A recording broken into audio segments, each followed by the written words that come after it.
The important thing is that, and this is the advantage of private charter flights, the Indianapolis Colts have arrived in Berlin. Guten Tag. We will be playing, aside from the obvious, which is our Loverboy Friday anthem, we'll be playing music that relates to Germany over the course of the show today. In some way, shape, or form, there will be a German tie-in with each thing that we play. And Eddie, I will admit to, in one of the things that it is important for me to do on this show, this isn't the case the way that I was as a younger guy, admittedly. Maybe it's not even the smartest thing to do. But since I don't have to do it very often, I do think it's important to point out or apologize for times when I feel we have erred or I have erred in our communication on this radio show. There are times where I opine on something that then retroactively you can say, yeah, that was probably the wrong take. It happened once in 1978, and then I think it's happened twice since I've been doing this radio show that I've been wrong. Yeah, when you tried to call your shot on Indiana shocking the world at Michigan. No, what I said by that was this, and that was, again, there's a lot of – life is about misunderstanding sometimes, Eddie. And I said for quite some time that Indiana was going to shock the world in college football by going into Ann Arbor and the Michigan game, right? Yes. The fine print that nobody realized that they were agreeing to when I then asked them to pick the 7 photos that have a fire hydrant and it to prove that they're not a robot. The fine print that they didn't notice is that I said after one drive. And then I also said, I just simply mean that eventually Indiana is going to shock the college football world, which they've done. They are undefeated. They are ranked second in the country. They are probably the number 1 team in the country by resume. They should be. And they are going to play Ohio State in the Big Ten title game, and then they're going to beat Ohio State in the college football playoff. They're going to lose to them in the Big Ten title game, beat them in the college football playoff. Big one for them this weekend, and a little bit tricky at Penn State, by the way. A lot of turmoil at Penn State. But one of the things where I erred yesterday and apologize for it, truthfully. I should have been better with this. DeForest Buckner, and it wasn't until yesterday when we were off the air, I think, that they officially ruled DeForest Buckner out for the game against Atlanta in Berlin, and we found out that he did not even travel with the team with a neck injury. But the fact that DeForest Buckner had not practiced in 2 days kind of went off my radar. And I erred by not paying more specific to or mentioning that because that is a significant storyline. And I totally apologize that we were not more on that yesterday. But it was after the show yesterday when we found out DeForest Buckner, the Colts' best defender. He is their best defender. I know Sauce Gardner's on the roster now. He is an elite player. I know Zaire Franklin racks up a bunch of stats. He's a good linebacker. I think a little bit product system linebacker, but nonetheless a good linebacker. I know that Liatu Latu is starting to show a little bit there. I know that, obviously Mooney Ward, if he's back, is an elite level corner, and Cam Bynum can be a game-changing safety. Nick Cross is playing well. The best defender for the Colts is DeForest Buckner. He is a dude, no question. And not having him out there, Eddie, is a significant loss for the Colts heading overseas. Certainly is, Jake. I was doing some research about this because I was like, I know they... Because one of us should? Yeah, that's right. One of us should actually provide some, level of factual knowledge to the program. And last year, DeForest Buckner was hurt in that Green Bay game.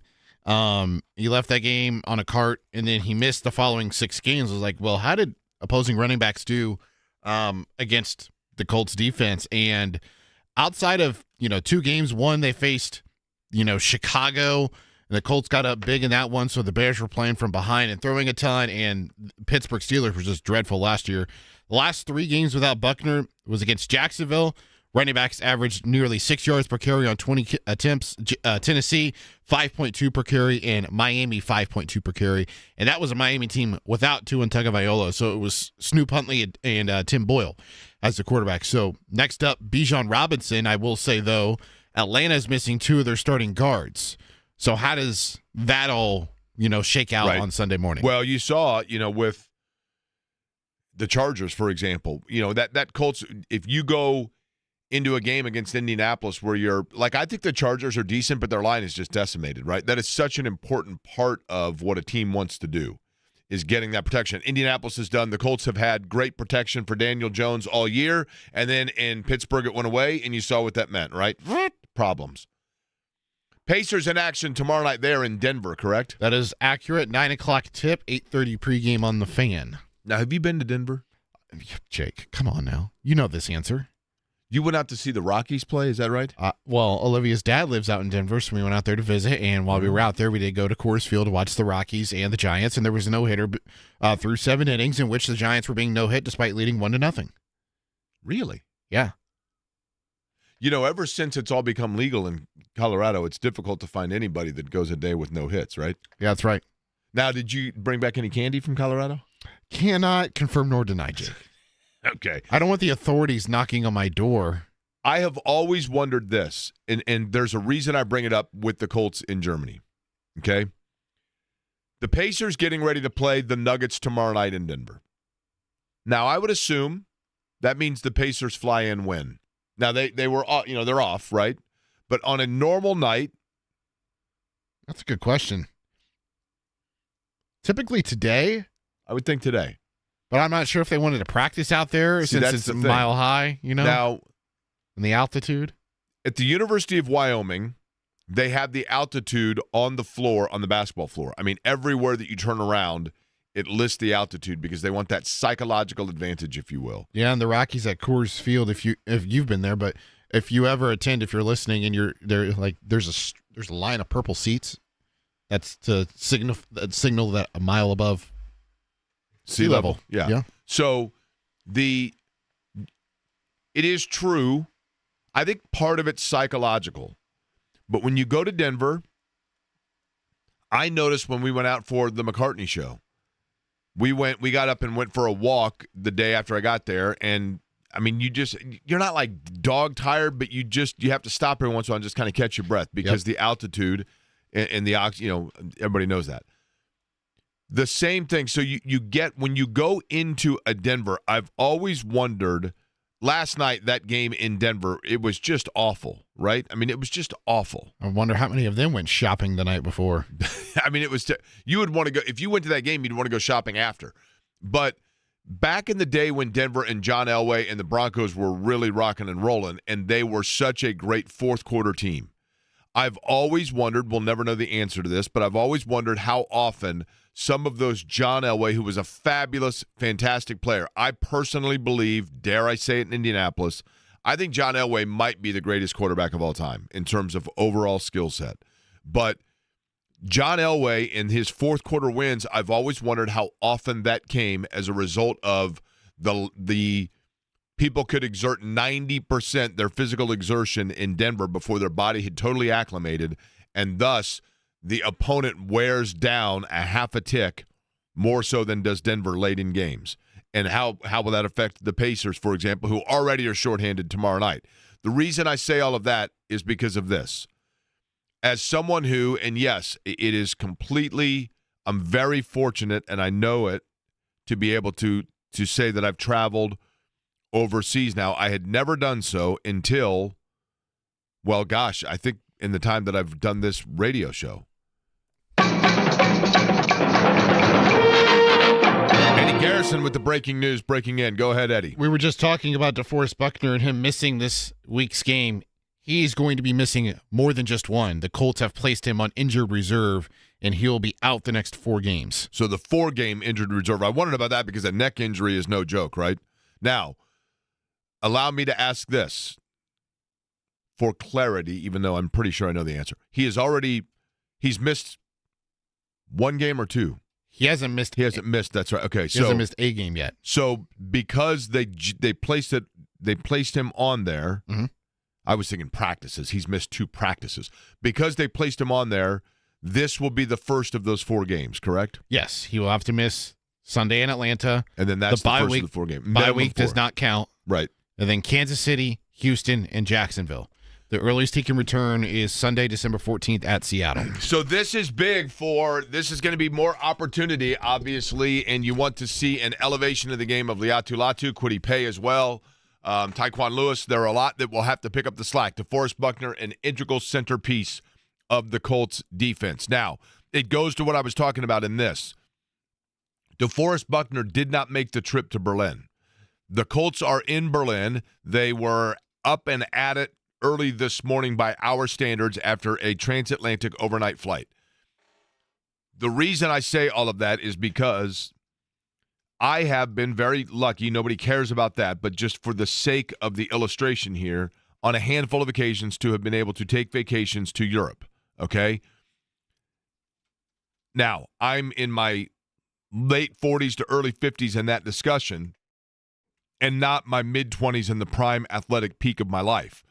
However, the one thing that I will say, and I think anybody who's done this will probably agree with me, the one thing that I will say is in the times that I have gone over, and yes, I'm flying commercial, not private, I'm flying, coach, not big first-class seats, but you are still not at home in your bed in your living room.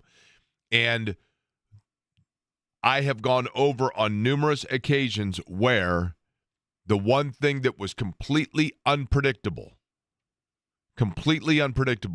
was how my body was going to react.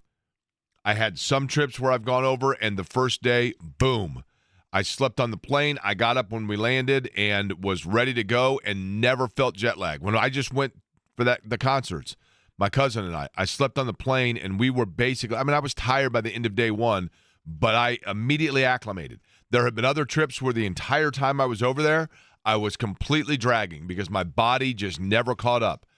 I really believe, Eddie, crazy as it sounds, I truly believe when you watch some of these NFL games and you watch some of the games, whether it be in England or in Germany, you can kind of tell there are just some players or some teams that just look like they never arrived. Yeah. And you have no way of knowing who and how one person's body is going to respond and another is not when you're talking about, and I realize, they have 72 hours to get used to it. I get it. But I'm telling you, there are times where I have done that trip, or even if you go to like Hawaii, the same thing. It's the same time difference that way.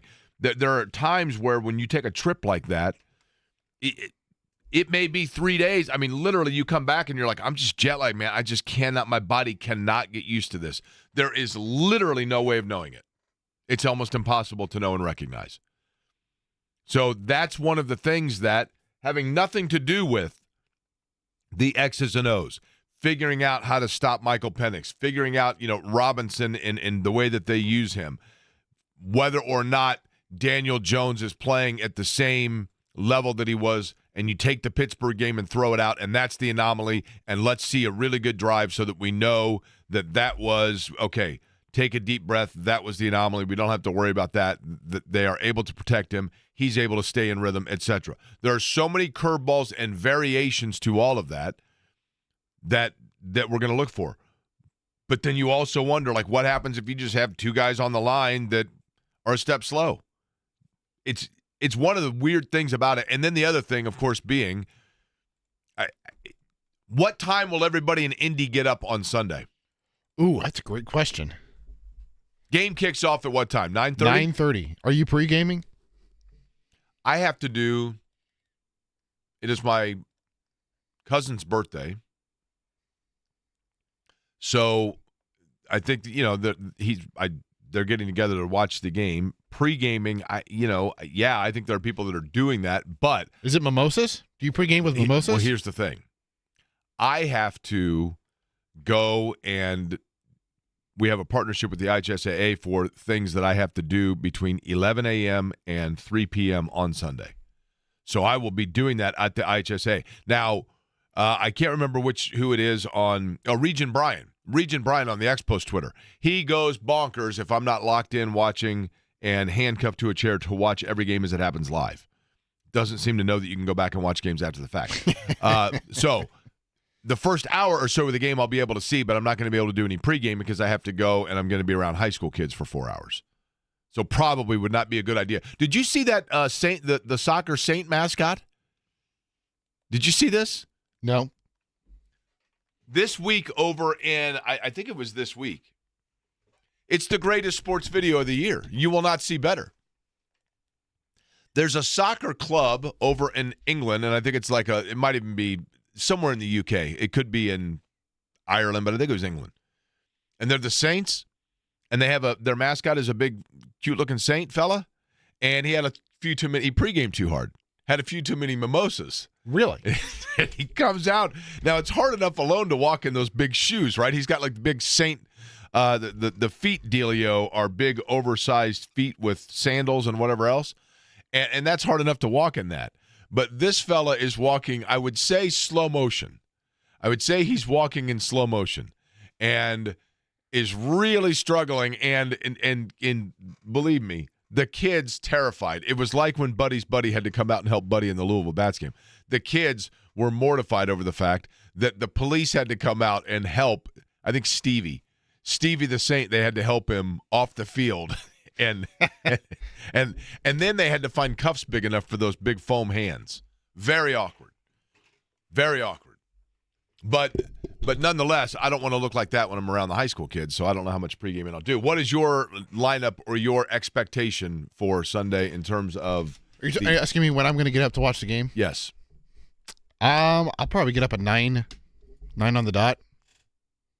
Wake up at 9. Yeah. So no pregaming for you at all? No. I see, Jake, I would love to pregame, but I need a little bit of rest because I have a late night Saturday night with the Pacers in Denver. Be here till 1 a.m. Okay, that's fair. That's fair. The Jets were shocked by the Sauce Gardner trade. And yet this is something that, and there's a piece from Stephen Holder in partnership with some of his other colleagues at ESPN.com right now that's up on their website. But, talking about the Jets have been through a lot, frankly, in the last couple of weeks because you had, and if you recall, it was, I think, last week when we talked about the passing of Nick Mangold, who I realize is not a current Jet, but a legendary player of the Jets, and, somebody that was around that organization and a fabulous member of that franchise, a Ring of Honor level player, Hall of Fame level player, but just by all account, I did not know him, but a beloved figure within that franchise. So you have kind of that surreal nature within the locker room of some players that would have known him better than others. And I don't know if they, as a team, I believe they did as a team, go to the celebration of life for him. And then that's coming right into the trade deadline. And then the news comes out to the Jets that Sauce Gardner has been traded. And when we talked to Janae Coakley, one of the things that we learned from Janae, who I would trust because she's in that facility all the time, she covers that team, she's around it better than, or more so than any of us. And, she was saying, this is a leader guy. This is a locker room centerpiece guy. And you can see that in the NFL if you've been around it enough. You can tell when you go into locker rooms. When Dr. White and I were going to the Indiana game on Wednesday, and we were talking about his playing career at Alabama A&M and the way that he watches sports now, and one of the things that he said to me, which is true, I mean, we all know this, but he said, the one thing that I can tell, Jake, to this day, being somebody that played sports and coached sports and then was an administrator in sports, is I can tell what players have that dog. What players just have that dog mentality in them where you can tell, come hell or high water, get out of the way, I'm going to win this game. And he actually said, he goes, for the Pacers, the biggest dog. Who do you think Dr. White, Eddie Garrison, said that he feels is the biggest dog on the Pacers? He's like, that guy is a dog. Is it off the beaten path? It's like somebody you would not initially think of, like, to me, I would think of like Benedict Mathurin or Andrew Nembhard. Fair, but that's not who he said. I totally agree with who he said. Would that be one of Timothy John McConnell? Correct. T.J. McConnell. That's exactly what he said. He goes, T.J. McConnell, that guy's just a dog. Look at him. And then he named other players. Can you imagine if you gave them T.J. McConnell's like dog mentality? The other thing that you notice in locker rooms is you have guys that are centerpiece people. They are people that when they walk in, everything magnetizes towards them.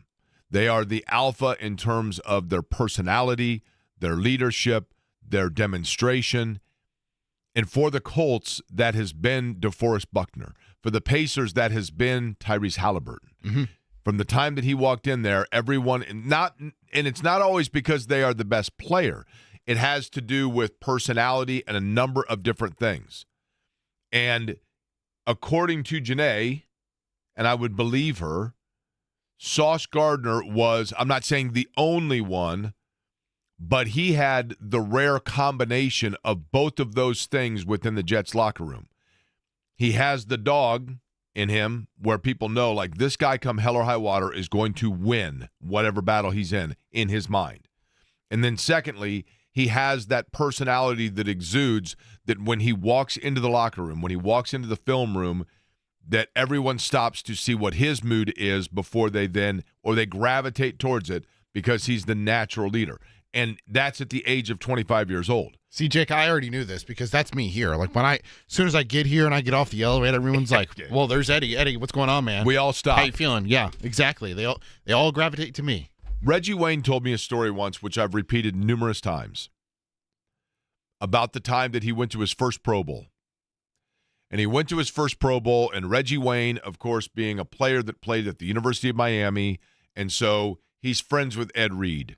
And he's friends with Andre Johnson, and he's friends with Frank Gore, and he's, bonded with all those guys from the U. We all know about the bond of the U. And so he's at the Pro Bowl, and Reggie Wayne's like, man, it was awesome because it was like, we're all going to take our family on vacation to Hawaii for the Pro Bowl. And then later, I think it was in Miami. But he said, so we get there, and everybody's sitting around the pool and having a couple of cocktails and splashing water on each other and joking around.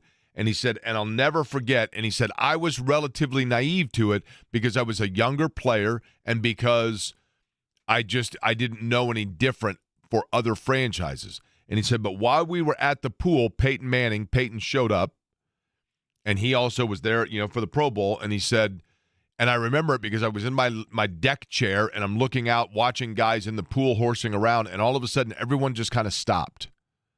And he said, I looked over my shoulder, and Peyton Manning was walking through. And then Manning picked up like a wet Nerf football and threw it across at somebody. And then everyone went, and you could see the relief. And then they all went back to horsing around. But they wanted to see how the Alpha Stallion was behaving before they knew whether or not to horse around. There is an inherent thing about some athletes that you cannot predict. You cannot build it. You cannot architect it. Some guys just have about them this energy that exudes from them that says, I'm the sheriff now.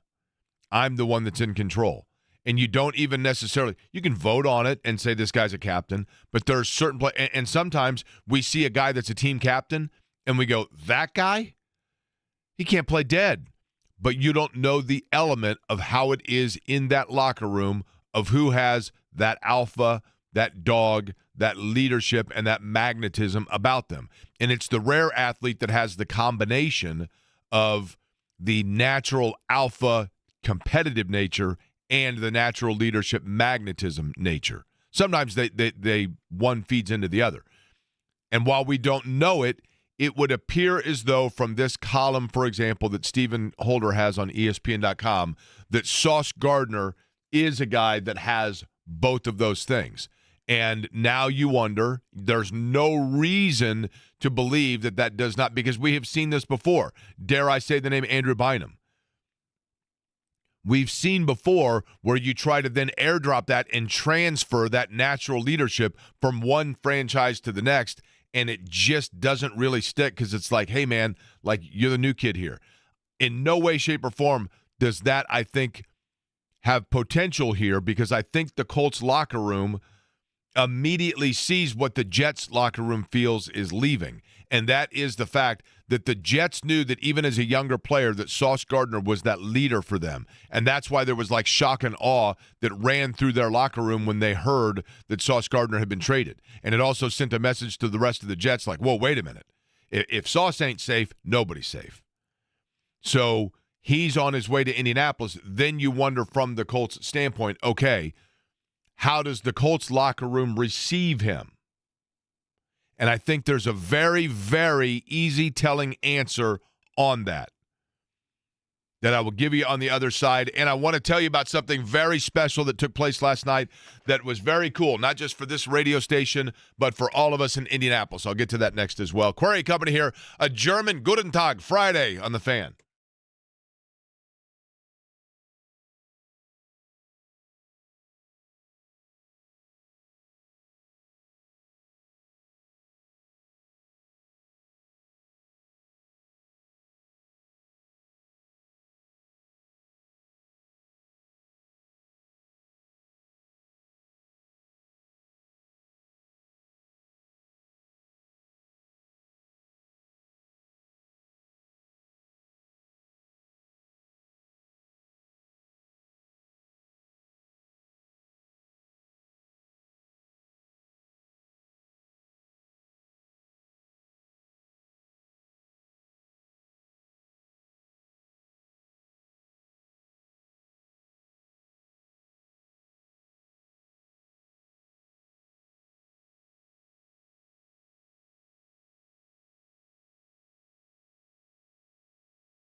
So why Sauce Gardner will not have a problem acclimating with the Colts and allowing for the transfer of kind of that magnetized dog, if you will. I'll get to that in just a second. But before we do that, Eddie, do you happen to have the breaking news sounder?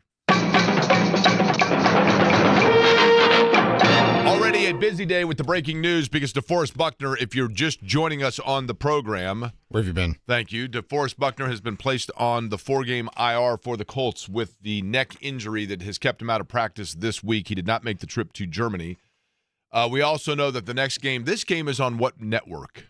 It will be on NFL Network, but locally it will be on Fox. So Fox the affiliate. next time that the Colts are on a national Fox broadcast, this breaking news, it is not possible that the commentator or analyst for it would be Mark Sanchez. Mark Sanchez has been released from the Fox television network. He will be replaced by former Purdue quarterback and New Orleans Saint Drew Brees.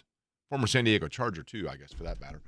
Drew Brees is replacing Mark Sanchez, who's been relieved of his duties in television. Of course, Sanchez still involved in the legal aspect of the allegations against him that took place here in Indianapolis was that late September or early October? Early October, I believe, right? Yeah.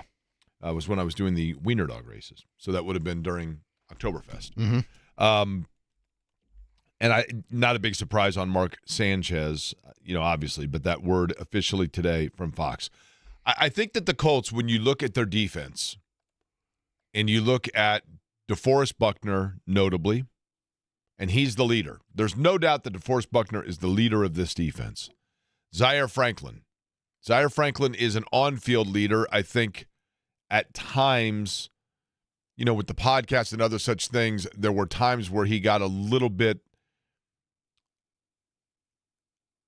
I don't know how to word, loose-lipped is probably the wrong way of saying it, but I think there were times where there were guys that were like, okay, like we don't need constant drama or commentary going on during the course of the season. But he's done a good job of reeling that back a little bit. And Zaire Franklin, I think, is a well-liked guy within the locker room for certain. And then you see the players that they've brought in. Shavarius Mooney-Ward, Cam Bynum, those are guys that, for that matter, Kenny Moore. Kenny Moore didn't start a Colt. He kind of grew into and blossomed as a Colt. But when you look at the way that veteran players, DeForest Buckner, for that matter, was a guy that was obviously traded into here.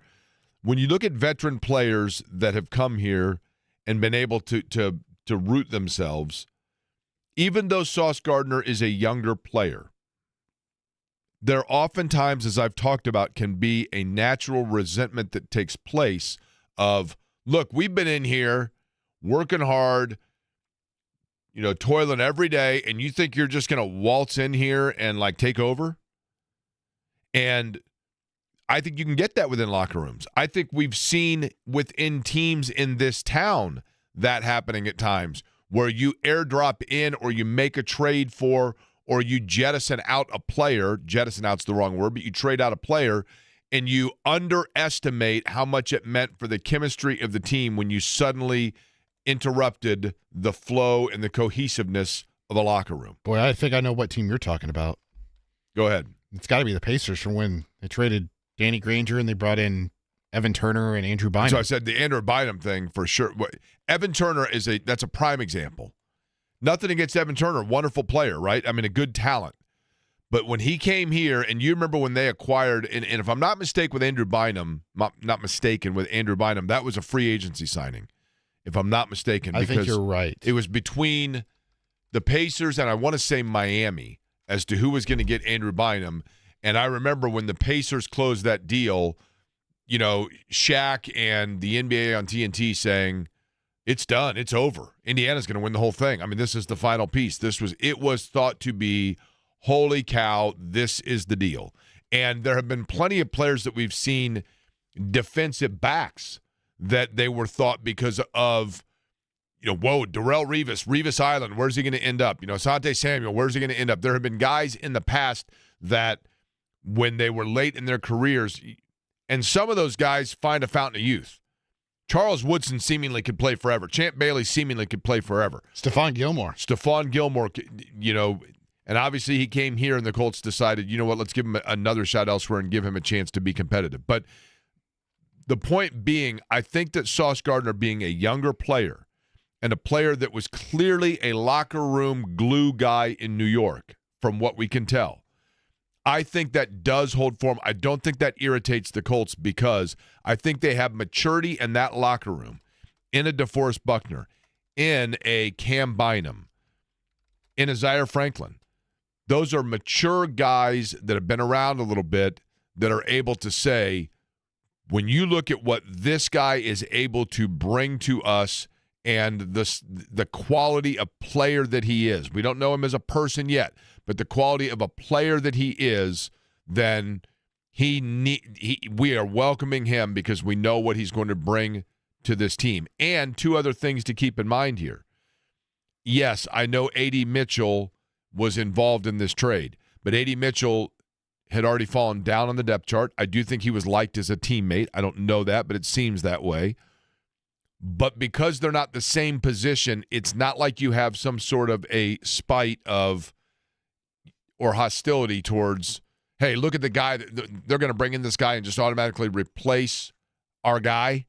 They think this is, this is a slight and a disrespect to our guy that they're immediately replacing. You're not doing that when it's the other side of the ball. Then the other side of it is that Alec Pierce has played with Sauce Gardner. Alec Pierce, I think, is a popular guy in the locker room and has talked very highly of Sauce Gardner, what they were like as teammates in college, and I think that also helps in bringing in a guy and everybody just saying, okay, let's go. We're all in. Let's go. I think the locker room buys into that.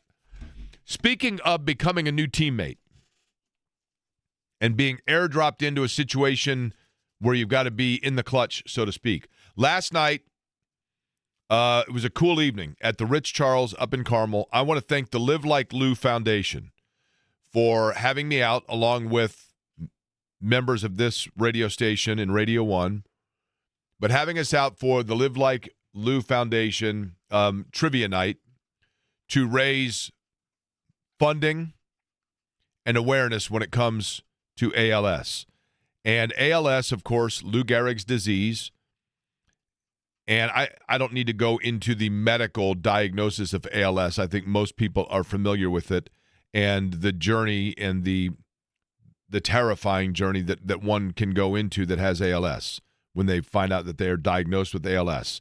And the efforts to make sure that as a medical community, as a society, that we get to the point where that diagnosis for someone today has more light to it than it did for Lou Gehrig.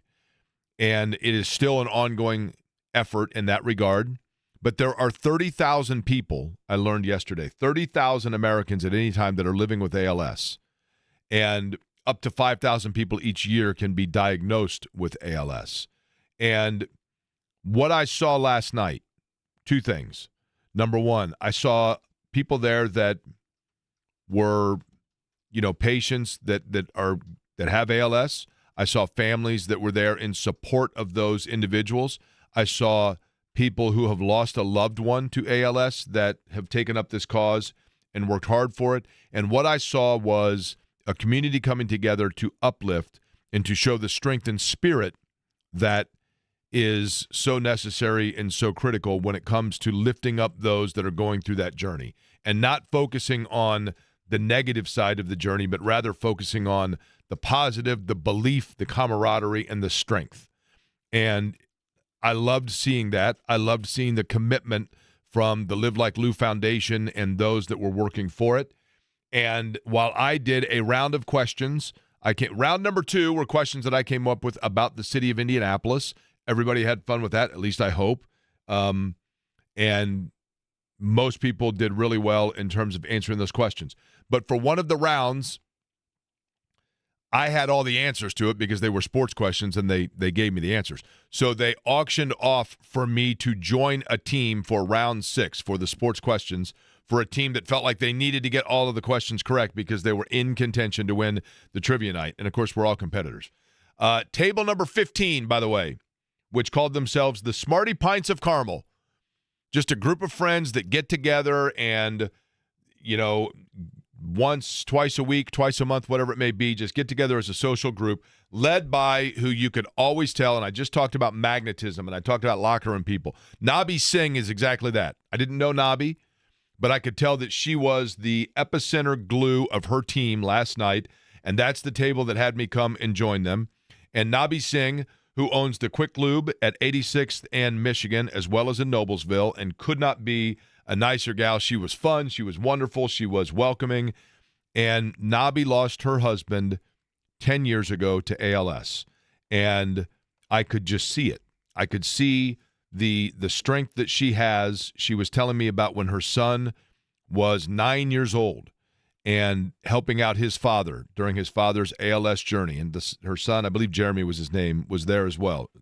And I could see the passion they have, even though they lost their loved one, towards helping out others to make sure that they're doing everything they can to help those families.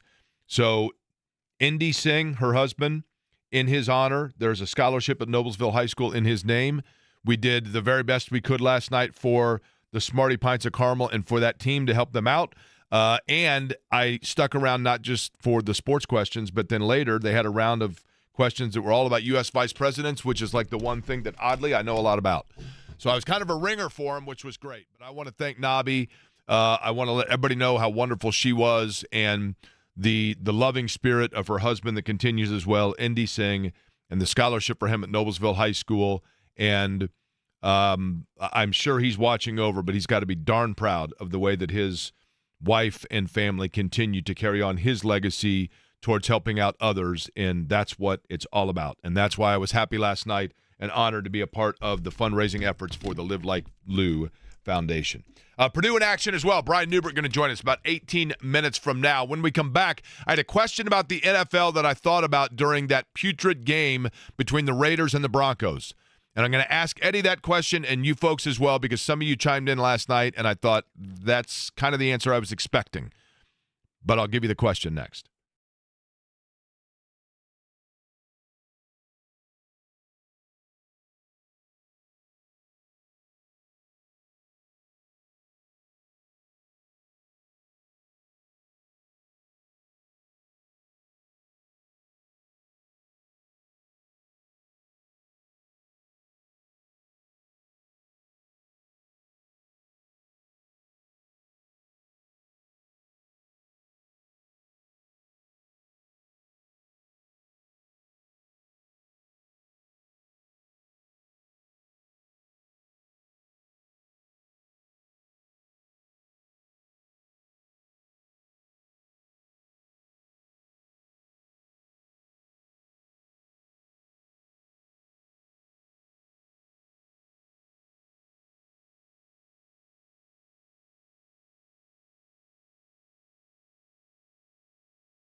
So Top Gun, obviously the movie that this is synonymous with. However,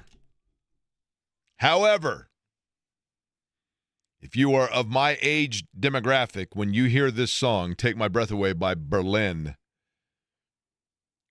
you immediately think, come on, folks, admit it, not Top Gun. You immediately think of Michael Jordan taking off from the free throw line and his iconic 89 dunk as part of the NBA highlight video that had this song to it on VHS tape in about 1990. If you are someone that knows what I'm talking about, I want to know it right now. Literally, I want to know right now. Shoot me a text. You can do it at the text line, 239-1070. You can always text this radio show, 239-1070. Although I will admit occasionally, and I don't know if I'm supposed to do this, but when you text the radio station at 239-1070, occasionally I will call people and be like, hey, I want to thank you for listening to the show. And almost 12% answer my call. You can also text me independently at 317-523-9288. That's 317-523-9288. But I'm curious if I'm the only one that thinks of Jordan when I hear that song from that video. Last night I was watching the Broncos and the Raiders. Ugh. Did like the Broncos throwback field. Did Uniforms? like that. Huh? Uniforms? And the field. They had the old logo at the middle of the field as well. I noticed that. I was asking about the uniforms as well. The uniform, I've never been a huge fan of that color scheme. Mm. And what's weird to me, I have no idea what the temperature or the weather was last night in Denver. But growing up, I always assumed, when I thought of Denver, Colorado, I always assumed that Denver was, that they got snow all the time, that Denver was like Buffalo. Because, and that's an unfair and inaccurate assumption, but the reason I assumed it is because when I was a kid, the Broncos would be on national television, and it was different back then. You didn't have every game like you do now where you could, you know what I mean? So you only saw the Broncos a handful of times, and it was usually later in the year, and it was usually during one of their 2 to 3 like blizzards they would have. And in Denver, what's, you know, the dichotomy of it is they get huge snowstorms, and then because there is so much sun, 360 days a year or whatever, it's gone within like 2 days. It's not like here where you get that gray, gross snow that sticks around and gets crunchy for 6 weeks. Ugh. So when I was watching last night, and I was at the Live Like Lou event until well into, say, the third quarter of that game, and then I turned it on, and I just assumed that it was freezing cold because that uniform, when I would watch it as a kid, I thought about like the old late John Elway Broncos December playoff games where there would be a snowstorm. I have no idea whether that was true or not. But watching that game last night got me thinking. Eddie, we've done this a lot where we talk about like what team's good, what team in the NFL now is at the time of year where you're like, man, I don't know if they're good. Like I was talking to a guy, Brett, last night, came up, was talking to me, and we're sitting there shooting the bull about the NFL, and we were talking about the Chargers. You know, are the Chargers really good, or are we still waiting? What's going on there? You know, how good is Kansas City, etc. So with that, Eddie Garrison, I'm going to ask you this question. In the Chicago's Pizza Fantasy Football League, of which I believe the team from Chicago's Pizza is actually leading. Got a game lead on me. I'm right there. I'm just looming.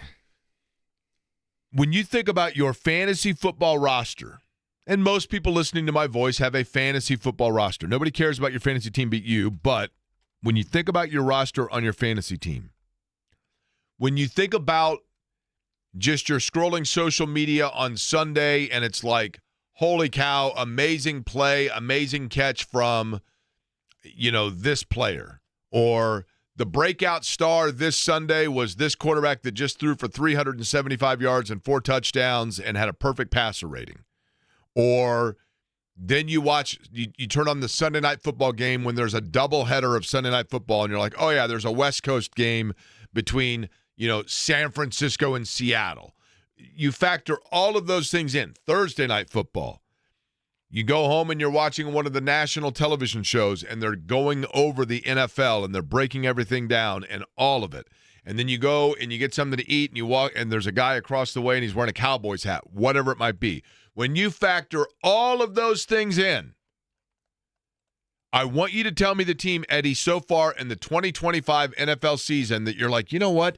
Come to think of it, now that Jake has run all of that through my brain, in every example he just gave, the one team that doesn't come to mind with any memory whatsoever of every single thing he just mentioned is blank. I can't tell you the last time I heard of that team. I haven't seen them mentioned this year. I couldn't tell you 3 players on their roster. They seemingly don't have their games televised. There's nobody on the radio that talks about them until now. There's nobody on national television talking about them. They are absolutely the witness protection program franchise of the 2025 NFL season. Boom. 2 things. Number 1, that's the New Orleans Saints. And number 2, Matt and Avon chimes in on the text line. Jake saying, when I hear that song, I think of the NBA highlight video. I believe the same video had Control by Janet Jackson for for Magic Johnson and Small Town for Larry Bird. Yes, that is exactly correct. Correct. I don't think it was NBA dunks and dazzling bloopers. That was Frank Layden. But yes, same outfit, same group, same VHS tape that you bought at a garage sale for $2. That is exactly correct. Yes, the New Orleans Saints have to be that team, right? Them are the Tennessee Titans. Now, we only talk about Tennessee because they're in the division. Correct. Can you imagine if we are – what's the name of the midday show in Tampa? I'll find out. It's got to be like Petey and the Panther, right? Hey, what's up? It's Petey and the Panther. Rays talk coming up. Gators, what's up with the 7-9 guy? And Buccaneers. Up next, are the Knowles going to get things going? But let's talk Bucks, right? And then they look at it and they're like, we were going to talk Bucks except for they're in the same division as the Panthers, the Saints, and the Falcons, and nobody talks about any of them. Right? Coming up next, it's our always fun segment, Getting Baked with Baker. We're going to do that. Brought to you by, Sally Mae Brownies or whatever, right? I'm telling you. The New Orleans Saints have to be it. But then the rest of the NFC South, not named Tampa, is in that category of the witness protection of the 2025 NFL season. Purdue in action tonight, big one, well, football-wise as well, because they got Ohio State, number 1 Ohio State. That's the big one as well, because is Indiana rooting for Purdue this weekend? Got to, right? Brian Newbert, Golden Black, going to join us other side. Query and Company here, Friday edition. DeForest Buckner on IR, out 4 games. If you're just joining us, big Colts news of the day.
Up this morning, I was thinking the same thing. I woke up this morning and just said to myself, Ishvine Nachlin. Now, do we have any idea what this fellow's singing about, Eddie? I wish I could tell you. Do we know if the FCC is going to come after us? I should. Are we getting fines in Munich? Do we know? I don't know. How do we know what this fellow's singing about? I don't know. You're putting a lot of trust in this, in the YouTube of the German music. We have exhausted now. We've made it 1 hour of our show, of our pledge to do nothing but German music because of the fact that the Colts are in Germany. And we've already exhausted all of our. We haven't even gotten into the David Hasselhoff collection. But instead, you just simply went with the. Now, this reminds me of, do you remember Mikhail Aloshin? Probably Yes. not. Mikhail Yeah, I do. Aloshin was a Russian race car driver. Brian Newbert, just a second here. Mikhail Aloshin, one time, I was coming back from an IndyCar race, and Mikhail Aloshin and his girlfriend, I was seated in the window, and they sat next to me. And it was the most bizarre 3-hour flight of my life. I will say that because they were quite comfortable with one another on the airplane.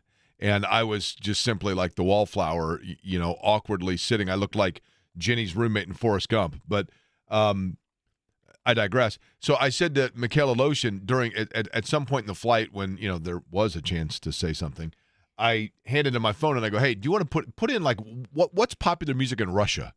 And he put in this Russian music that somehow I can't get it out of my phone. I think like I'm probably on some watch list somewhere now. And it is the most horrific, terrible music of all time. And it's just some Russian guy screaming with like death metal stuff. So he's probably screaming death to America. I have no idea. That song in translation to English was called Days Like These. The song started out saying, I wait for weeks for this day and dance with joy on the asphalt as if it were a rhythm, as if there were a song that keeps on pulling me through the streets. I approach you to pick you up as we agreed at the same time, at the same meeting place as last time. Okay, well, that's riveting. Yeah, that's a regular German Hemingway is what that is. I guess so. Joining us now, and I'm sure thrilled to be doing so, he is on the Java House Peel and Pour guest line. He is probably relieved that we're not going back to talking about Gray Slick and Starship. Brian Newbert is our friend from Gold and Black. Purdue in action tonight, taking on Oakland. They are in football tomorrow, taking on Ohio State. Brian, how are you? Good. How you doing? Was that the longest 90 seconds of your life, by the way? No, I've had some pretty long 90-second spans in my life, but that was that's pretty far down the list. I thought we were going to talk about the Scorpions when you started talking about German heavy metal and stuff, but I was kind of disappointed. Brian, here's what's fascinating to me. Rock you like a hurricane. What really does the Scorpions are very high on this list, but you and I can probably do like an entire podcast on this, and that is musicians that somehow are able to, and the phenomenon that you lose an accent when you sing. Like, how old were you when you realized the Scorpions were German? I couldn't tell you, but I continue to be amazed at how many American-sounding actors are actually British. Yes. That never ceases to blow my mind when I hear Stringer Bell with an English accent. Totally. And for that matter, McNulty, right? McNulty, too, yes. He was in 300, and you hear him talking with his accent. You hear him do interviews, and the exact opposite of what you'd expect a Baltimore cop to sound like. That's exactly right. These are characters from The Wire, by the way, for those that are unfamiliar. And then, even like Elton John, you listen to Elton John's music and then you hear him talk and you're like, what? It's I've always found that bizarre. Okay, Brian, football, basketball, you want to start with which?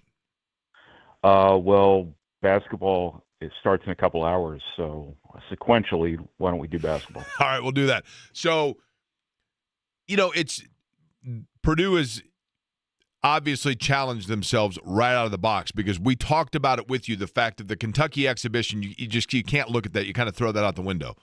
But in terms of what we have seen so far, Fletcher Loyer was great last time out.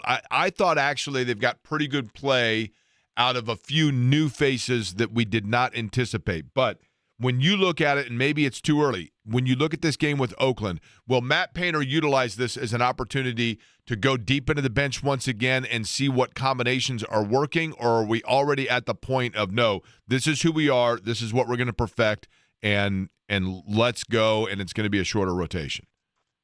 Well, as of 1:05 p.m., whatever time it is right now, I don't know yet if Trey Cochran-Moran's playing again, so he might not have a choice. When I say playing again, I mean playing tonight. So, now, what's the injury with Trey Cochran-Moran? he banged his hip in practice the day before the Evansville game, and it just came up sore on him the next day. And it wasn't anything serious or anything like that, but he was just sore, and they just held him out. And he was back at practice yesterday in a limited capacity, so we'll kind of see how he feels today, whether Purdue wants to play him or not, whether he wants to play or not. I think there's value in playing with the team you're going to play with all year long in games like this, but I think there's also value in playing different guys in different lineups. So I think it's kind of a wash whether he plays or not. You shouldn't need him tonight, obviously. You didn't need him against Evansville, obviously. That opened up a door for a lot of other people to do some things, get some experience, play with some different combinations. Purdue at some point in time is going to have Jack Benner on the floor at the 4 with Braden Smith and things like that. So to get reps for him in that situation wasn't the worst thing in the world. But at the same time, also, you'd like to get some experience with the team you're going to ride or die with all year long, as the kids would say. So it is kind of a wash. But, yeah, getting some new guys some experience here is one of the parts of the sort of discovery portion of this season that Purdue's going through right now. These first 2 games are basically an extension of the exhibition season. So this will be competition number 4 tonight, not necessarily game number 4 because the first 2 didn't count, but competition number 4. So Purdue kind of getting a live look at what it has here, in addition to having arguably the most known commodity core in college basketball. Okay, I want to go back to Jack Benter because 22 minutes played against Evansville, I thought looked pretty good. And this is somebody that we have anticipated could be a guy that gets into rotation and is a steady part of. There are some minutes to be had there based on transfers from a year ago. And so, you know, there's been expectation or curiosity about what he could do. How would you assess Brian Newbert, his performance, Jack Benter's in the Evansville game? He was good. You know, I think that oftentimes guys in their first games, young guys, now Jack Benner redshirted last season, so he's not like a true freshman. Right. But typically it takes first-year guys time to kind of settle into things and shoot well, especially because they're not necessarily as seasoned, knowing where their shots are going to come from, being ready to shoot, knowing where the passes are coming from, things like that. But that Jack Benner was out there ready to shoot and making shots while also, you know, giving Purdue an element offensively. You know, it didn't have it forward last year when Trey Kaufman was out of the game in terms of his ability to dribble and pass. You know, Purdue's won a lot of games over the years with guys like Jack Benner, guys who can dribble, pass, and shoot and have a really high basketball IQ. And I think from an offensive perspective, he's going to be a really good player for Purdue over the course of his career, but also a guy who can help them now in whatever role might become available to him. I think obviously when you're dealing with a guy who's a shooting guard coming here, played some point guard in high school, moving to that quote-unquote power forward position is going to be an adjustment at times. They're going to have to rebound at that position. They're going to have to be physical at that position. But the 4 nowadays in college basketball has to be reimagined by people perceiving it, because it is not Karl Malone 1980s power forward basketball. It is oftentimes a fourth guard, and Purdue's had a lot of success with Robbie Hummels and Vince Edwards and guys like that who are more 4-out type of players than traditional post players. So I think from an offensive perspective, there's some punch there to be gained in limited minutes. I think that's the important qualifier. Trey Kaufman-Wren's going to play a ton of minutes for Purdue, and the leftovers at that position, you're looking at, 10 minutes a game or whatever. So if you can be functional offensively in that time, great. So that's kind of where Jack Benner fits in. Brian, you and I are relatively the same age. I think I got you by a couple of years, but came of age probably in the same era. And you mentioned the Scorpions right off the top. Were you I kind of picture you as an acid wash jean hairnet guy, and then going out and probably into like White Lion and Cinderella. Am I right? No, not really. I was. I want to know this. At the junior year high school, Brian Newbert's got his driver's license, and he's picking his buddies up for school. He's putting in what cassette tape? Well, I was that rare kid who was probably like 10 years ahead of everybody else from a musical sense perspective, I was listening to 1970s Aerosmith as an 8th grader. Okay.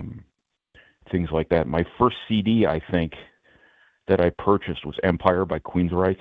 So that's kind of the MTV generation there for you. One of my next ones was 10 by Pearl Jam, obviously the album that kind of changed everything for a lot of people. But now, were you a Nirvana guy at all? Sure. I don't know anyone of our era who didn't like Nirvana. I mean, I didn't live for Nirvana like a lot of people did at that time, but Stone Temple Pilots? I liked them. Yeah, sure. Absolutely. A lot of my contemporaries had that on constantly, and I've come to really respect them more and more through the course of the years. Yeah, that's fair. I think that's right. Since then. Every time I pass the Country Inn and Suites by the Mall of America in Minneapolis, I think about them. So, you listen. It's Stone Temple Pilots, Nirvana, Pearl Jam. Then you get into the singles soundtrack. So then you get people that are like, "No, dude, I love the Screaming Trees." You're like, yeah, you knew one song off that soundtrack, but that's cool. Yeah, nothing wrong with that. Right? That kind of got me into like Sonic Youth and kind of some things like that I had kind of passed me by. So Brian, when I was in college, I interned at MTV, and when I interned at MTV, I originally was going to be an intern for MTV Sports because I wanted to get into sports. Dan Cortez was the host of it. It was like an extreme sports show, and they didn't do a lot of taping. And so I went to him and said, "Is there anything? I'm here every day. I mean, I'm living in New York City." And so they assigned me to the show 120 minutes. I was the only intern on it. And that was the Sunday night 2 hours of, quote, alternative programming, music. And it's funny because some of those bands you're mentioning were like right in that wheelhouse of that time. You know what I mean? It was super cool, man. It was super cool. And Sonic Youth was one of them, though, that guest hosted during the time that I was there. All right, I want to get back to, speaking of youth, one of those for Purdue in basketball, and I'm going to ask you a question and ask you not to snicker at me. Is it Mayer or Meyer? Meyer, like the store. Okay, yeah, so I actually I'm going to take credit for clarifying the official record because we got our first media access to him last week, and I just asked him to say his name. I didn't ask, like, how do you pronounce it? Or I didn't ask him, is it this or this? Because sometimes they'll just kind of agree with you. Whatever you say, I made him say it. So he said Meyer. So Omer Meyer. Omer Meyer. Okay. Yes. Did you 18 minutes against Evansville? This is a player that has a lot of international experience in playing in big games. Did you anticipate bigger role for? And I know it's been one game, right? I mean, it's very early to see. But your anticipation of his role as the year progresses would be what? Exactly what you've seen so far. I think, now is his time to kind of be a complimentary player. As good as he is, as talented as he is, part of the reason he came to Purdue, and this was a very mature, big picture decision he made, was he could have gone to a lot of places and been, they're a poor man's Darren Peterson right now. And he came to Purdue because he wanted to play with Braden Smith. He wanted to play behind Braden Smith. He wanted to play on a really good team for which he would play a role and not necessarily a starring role. And then when he comes back next year, after Braden Smith, Fletcher Lawyer, et cetera, he becomes, presumably Purdue's star or one of their stars. So he'll kind of get the best of both worlds here. He'll get a dry run of what he'll have to do in the NBA one day, where the goal is you have to come in and make the stars better. But then you get to be the star in year two, presumably, assuming everything unfolds as it seems on pace to. But in the meantime, I think he's going to play a variety of different roles for Purdue. Braden Smith now has a viable backup, which he did not last season, in terms of a guy who you can still get stuff from offensively, who can go make plays and things like that. But he'll also play with Braden Smith at times, which can be a really, really interesting lineup offensively. Not that offense is Purdue's problem, but there are going to be adjustments. He'll have to learn to take care of the basketball at the highest level here. He'll have to learn to defend at the highest level, things like that. But he is a brilliant offensive talent. He's got a lot of what Braden Smith has in terms of his ability to run ball screens, run offense, make plays, things like that. He's a professional basketball player playing college basketball right now. In terms of Purdue's lineups at the moment, Ja'Kari Harris and C.J. Cox are so important defensively. I think you probably have to have one or the other on the floor at all times in games that matter. But you will see a pretty meaningful role for Omer Meyer nonetheless, wherever Purdue can find one. So on the Java House Peel and Pour guest line, sorry about that, Java House Peel and Pour guest line for Brian Newbert. Java House with multiple locations in Lafayette, by the way, Eddie, just so you know. Brian, before we let you go, tomorrow football, everybody in Indiana rooting for Purdue, right, including Indiana fans, because they want to see Ohio State get knocked off. Tomorrow, the Boilers shock the world, right? I don't really know what to say about that. I think Ohio State's really good. I think Purdue's better than its record. I would agree with that. But at some point in time, you have to win. You have to. Close doesn't matter anymore. Purdue's gotten close. Purdue's gotten back to competence. Purdue's gotten back to relative competitiveness. They very easily could be coming into this game winners of 2 or 3 here. They should have won at Minnesota. They should have won versus Rutgers, but they didn't. And that's a big part. That's the most important part of it. But Purdue has gotten back to being competitive. They just don't have anything to show for it. But Ohio State, I suspect, is going to be a bit too much. And I think what Purdue did last week, being competitive against Michigan and making Michigan sweat there in the fourth quarter, probably got Ohio State's attention. And that's, a double-edged sword. Brian, appreciate the time as always. Boilers tonight taking on Oakland in hoops, Ohio State in basketball or in football tomorrow, and Gold and Black will have all of it covered. We'll let you get back to rocking out to Pearl Jam 10. All right, Jake. Thanks, man. Brian Newbert joining us on the Java House Peel and Pour guest line. Eddie, when you were in high school, you and your buddies, your one buddy Alec, you get in the car. Back then, by then it was CDs. It was what? It was the aux when I was in high school, Jake. It was the aux. Oh, okay, yeah, the auxiliary, right? Yeah, it wasn't CDs so much. You're plugging in that phone, right? Okay, and you were listening to what? Probably Drake. Nothing wrong with that. Mm-mm. By the way, I just got a notification here. Am I the only one? My power bill, I just have it on like automated payment every month. I always have since the beginning of time, and I just got a notice, and I'm like, wait a minute, it's like this massive bill, and then I look at it, and I'm like, has this not been making my automated payment like each month?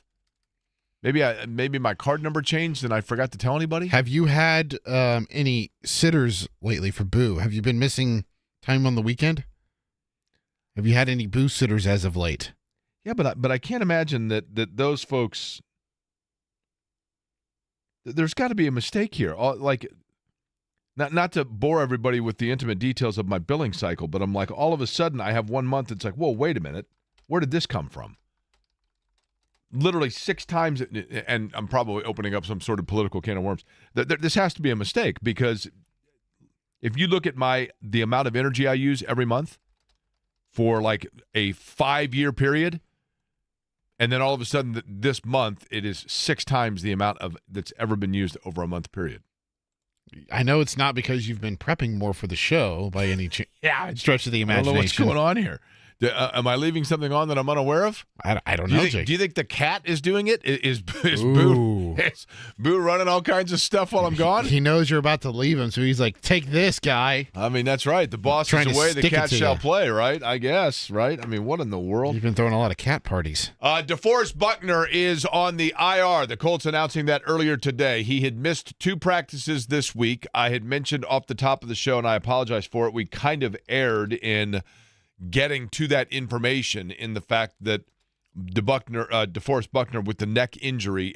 Do we know, Eddie, and my apologies for the ignorance here, exactly when that injury or what that injury is in terms of where it took place? I know Casey Valle is going to join us later, might be able to help out with that. Not sure.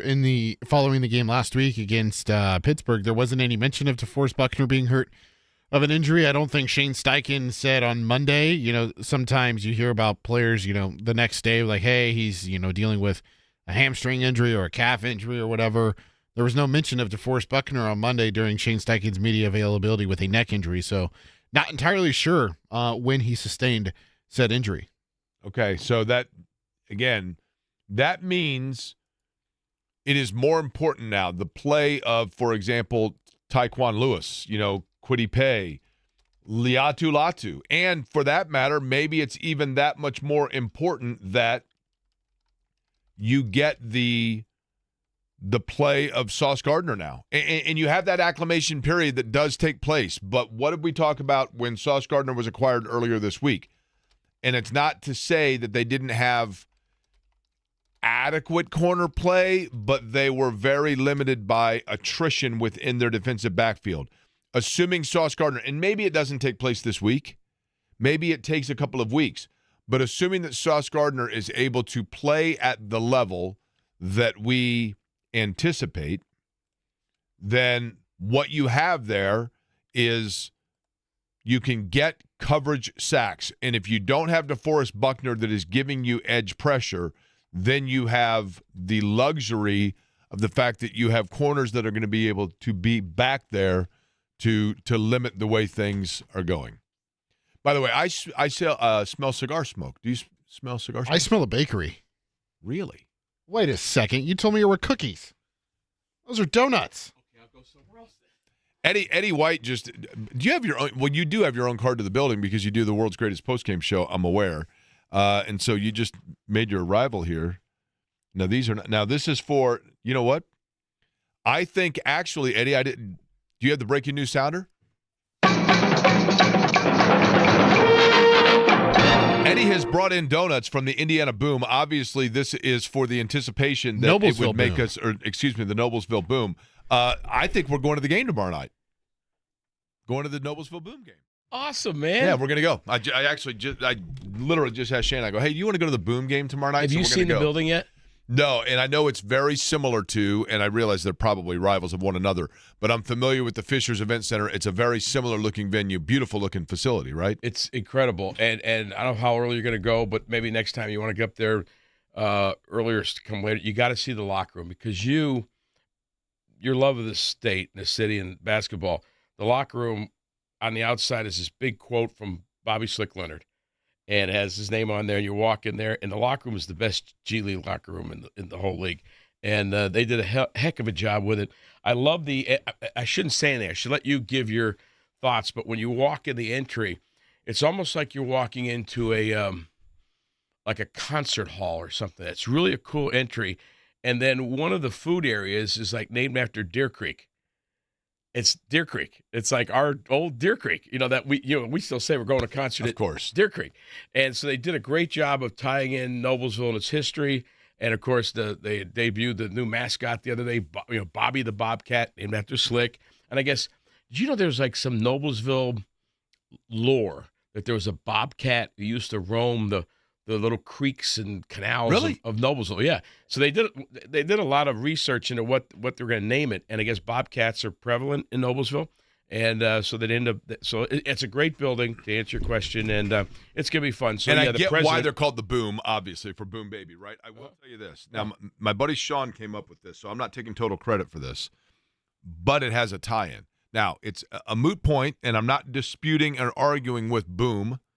But do you know what my choice was for what I thought the team should be named? Well, I'll listen to you, and then I'll tell you mine. But go ahead. You go first. So in racing, when you come in for a brand-new set of tires, okay? A brand-new set of tires are called sticker tires, right? But if they, the sticker tires also have a kind of a nickname of slicks, like a set of slick tires, right? So if you go with the slick based on the racing aspect of it, and then slick, obviously, with the Indiana Pacers connection, I thought the slicks would have been the perfect name, cool. With the C of the slick being a rotating tire. Now, that makes sense, because I've heard in the past, I've heard people say, hey, I got to put on a pair of slicks. I never know what that meant, but that's exactly what you're talking about. Boom is cool, for sure, because of Boom Baby. You know what I wanted? It's goofy. Yours makes sense. The hair Mine dyes. is goofy. What? The hair dyes? No, I do not. Look at this. There's gray, there's blonde, there's red. It's like a rainbow, is what I mean. But let me get this out of the way. When I think of Noblesville, what do you think of when you think of Noblesville? When I was a kid, everywhere I went in Noblesville, they were the Millers, and everybody had a bumper sticker that said, follow the Millers, and I always thought that meant the Miller family was in front of us, and there were tons of Miller families. But I think of Noblesville, I think of the nickel plate line, although that was more Fishers, admittedly. I think of high school basketball, and I think of, obviously, truly the Millers. That's what I think of. When I think of Noblesville, because I think it's the coolest little part, is the square. Yeah, I mean, for sure. And I thought a cool name would be the Noblesville Square. And I visualized the mascot like a fluffy Nerf type square, and then the marketing. It's cool to be square. It's hip to be square. Yeah, exactly. that's fair. And you'd have squares all over the place, but like, little kids come up and push this.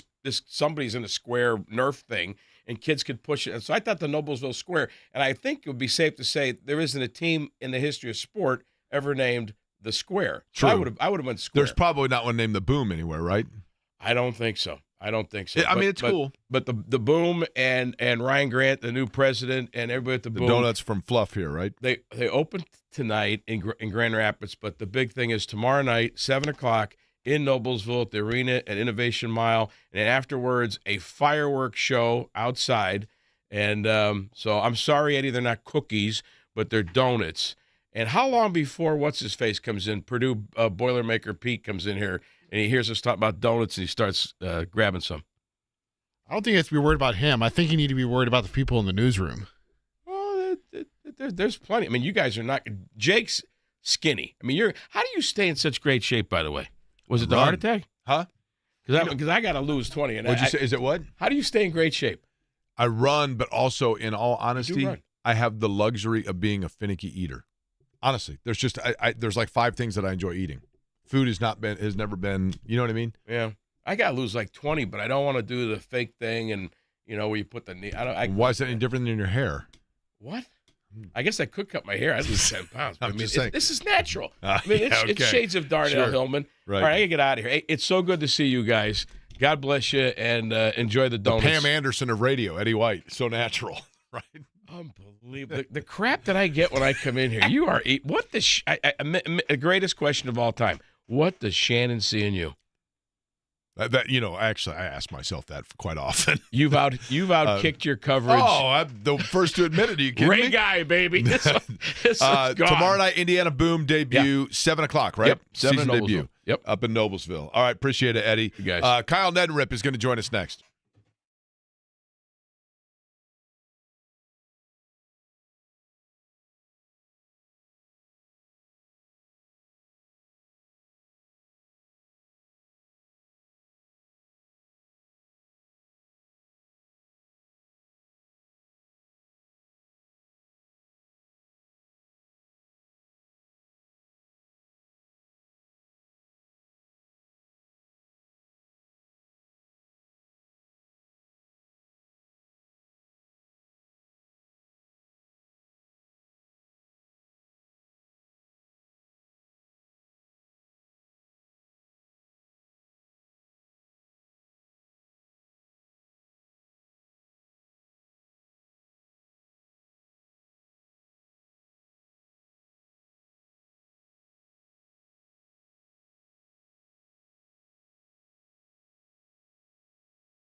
And he's rocking it out.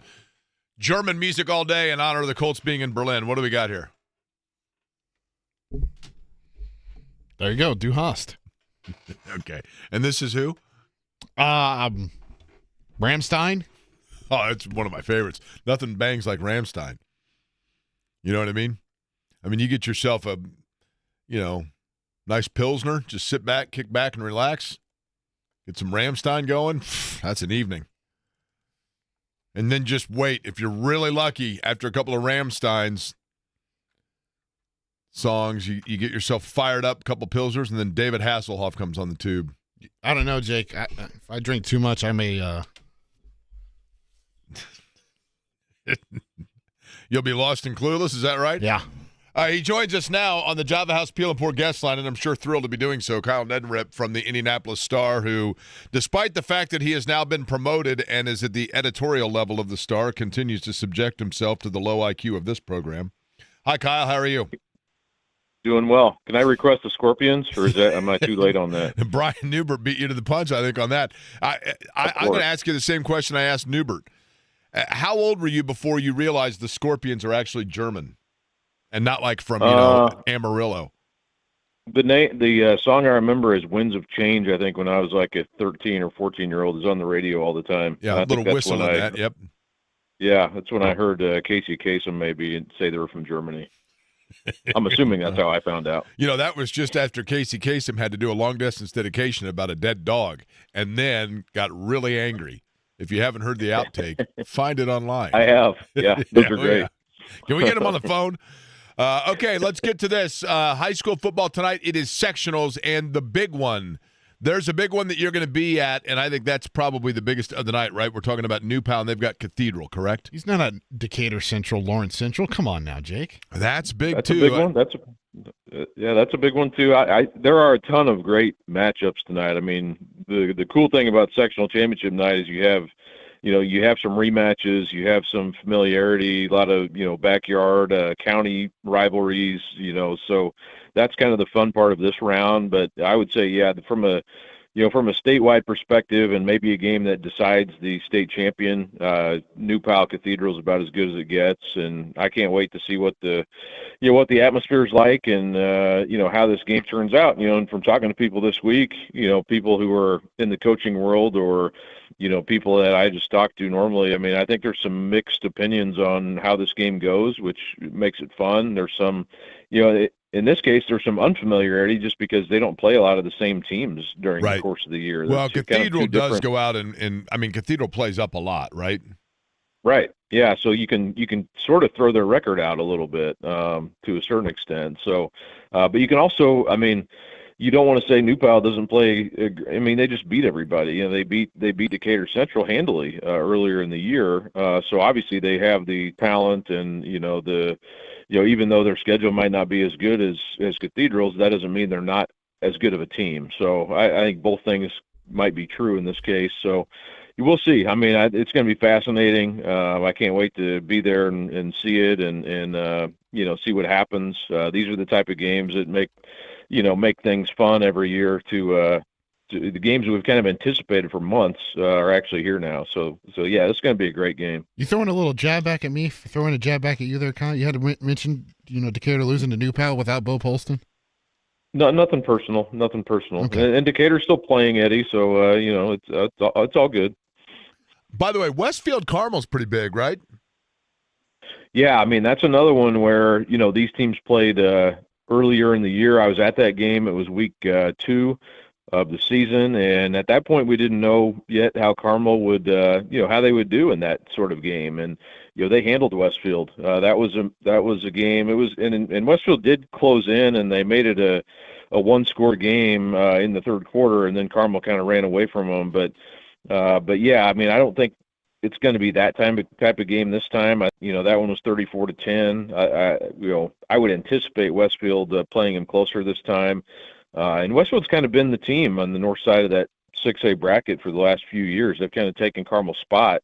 So this is kind of a, king of the mountain type thing, and obviously a lot on the line, for both of these teams, but especially Carmel, just to kind of see, can they get back to that level? And, I think the winner of this game not that they have a clear shot to Lucas Oil, but I think becomes the favorite, whoever wins this game, even though, Crown Point and Penn are both undefeated, but I would probably favor either of these teams in that matchup. So, but yeah, it'll be a fun one. And it's at, Carmel's got them at home again. So, same spot as it was in week 2, but that's definitely one we're going to be at that game, and one I'll be tracking tonight for sure. Kyle, did you play sports in high school? Yeah, I did. What sport? I played 3. I played football, basketball, and baseball. Okay. So I want you to envision your junior year of high school, okay?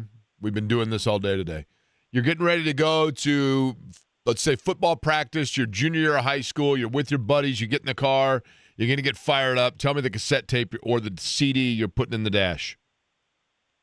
It would have been a tape player, and I'm thinking at that time I was listening to a lot of the kind of 70s were coming back into style. So I was, for some reason, that CCR would resonate to me, where I would probably listen to some CCR, maybe some maybe some Warren G.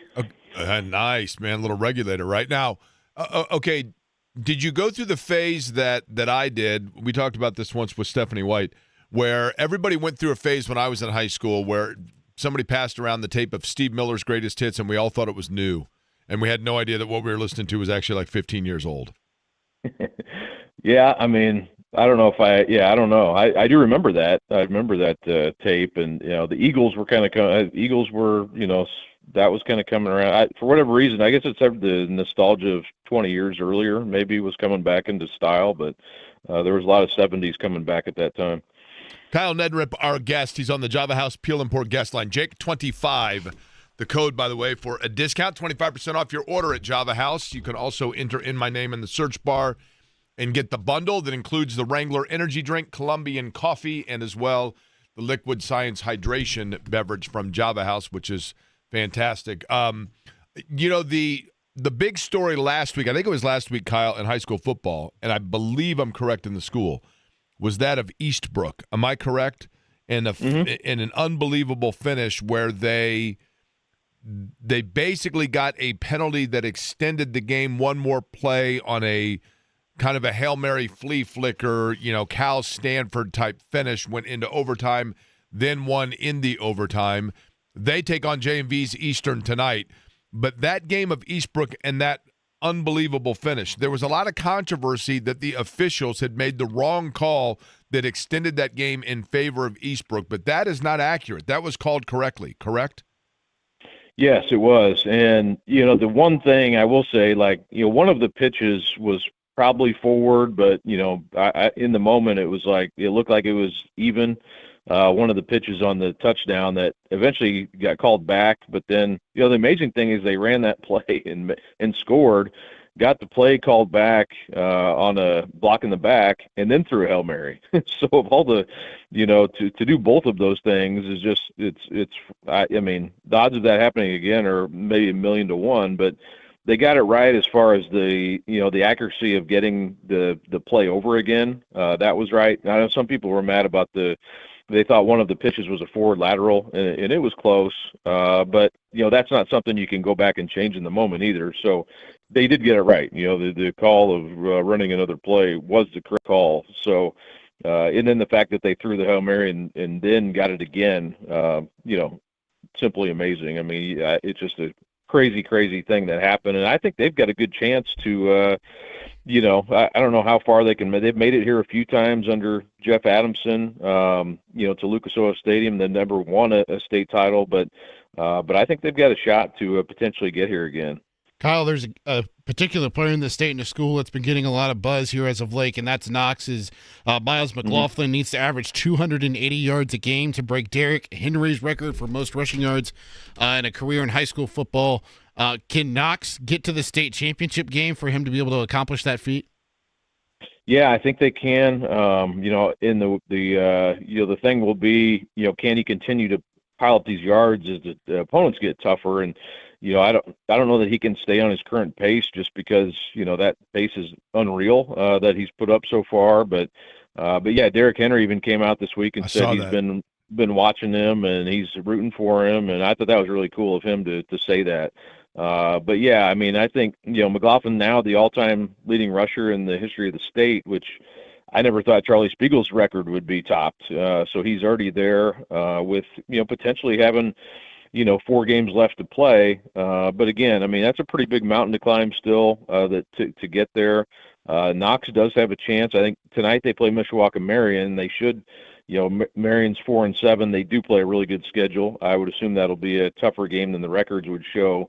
But then I would think, Garrett and Angola would be the next game, or Garrett or Angola, but I think they can win that game. So then the question would be, can you get through a team like Fort Wayne Lures potentially, or Mississinawa, Western or Twin Lakes? Those are all good teams. But I would put them up, I'd give them a fighting chance for sure against any of those teams. And, what a story that would be if he made it to the state title game with a chance to break Derrick Henry's record. That would be something. The games tonight, sectional finals of local interest: Westfield and Carmel, Hamilton Southeastern and Fishers, Avon Brownsburg, DC and LC, Southport and Warren Central, Center Grove and Franklin Central. Those are all in 6A. Then in 5A, you've got Lafayette, Jeff and Kokomo, Cathedral and New Pal. That's where Kyle will be, Bloomington North and Bloomington South. In 4A, going down and looking at that, Lebanon and Logansport, Yorktown and Pendleton Heights, Roncalli and Chatard. That'll be a big one, obviously. Martinsville and B&L. 3A, you go down and you have at the 3A level, Garin Catholic and Cascade, Scottsburg and Indian Creek, Lawrenceburg and Greensburg. 2A, I'm working my way all the way down here, Lutheran and Heritage Christian, Triton Central and LaPel. These are the teams of local interest. And then at the 1A level, we have Pioneer and Carroll. I don't think that's within the area. Hagerstown and South Adams, Cloverdale and Sheridan, North Decatur and Milan. Kyle, we will let you get back to work in preparing for what should be a really good night. I think the weather's going to be good as well, and there's nothing quite like it. Sectional football in Indiana, a lot of big games. We'll look forward to seeing the coverage from you at the Indianapolis Star. You bet. Thanks, guys. And, get out to a game. It'll be a great night wherever you choose to go. So appreciate you guys having me on. Appreciate it. Kyle Neddenrip joining us on the Java House Peel and Pour guest line. Casey Valle from the Colts coming up about 12 minutes from now.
It took us forever, but in playing the German music all day, we finally got ourselves to David Hasselhoff, right?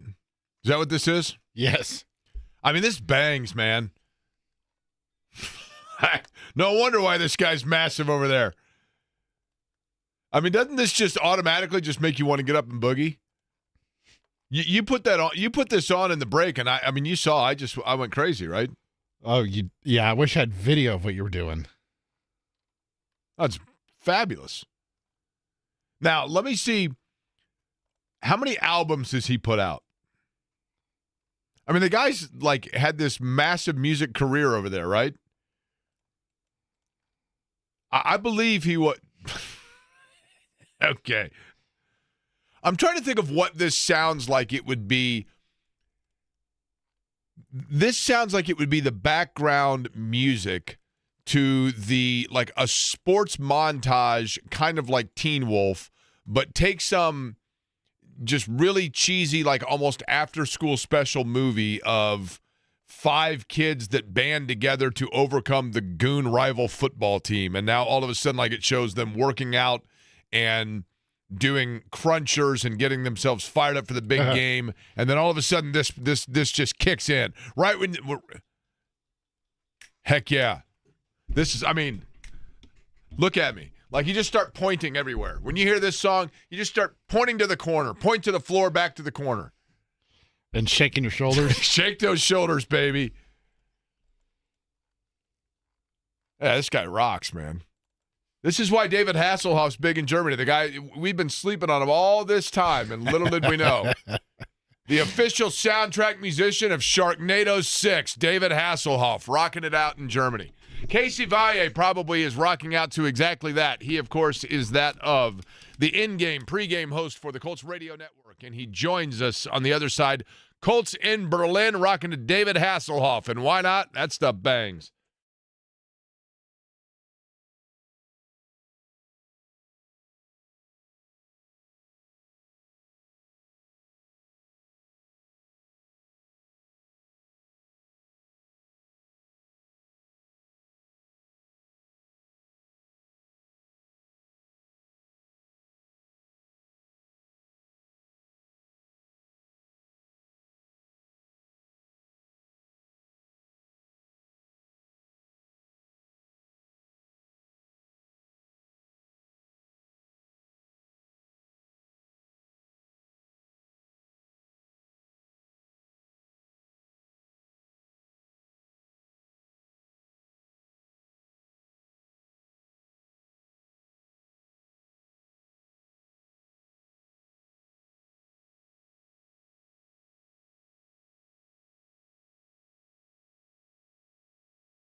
I feel like this is the scene in the movie where somebody's in like some drunken stupor haze going through some dark hallway of a Munich nightclub at about 4:30 in the morning.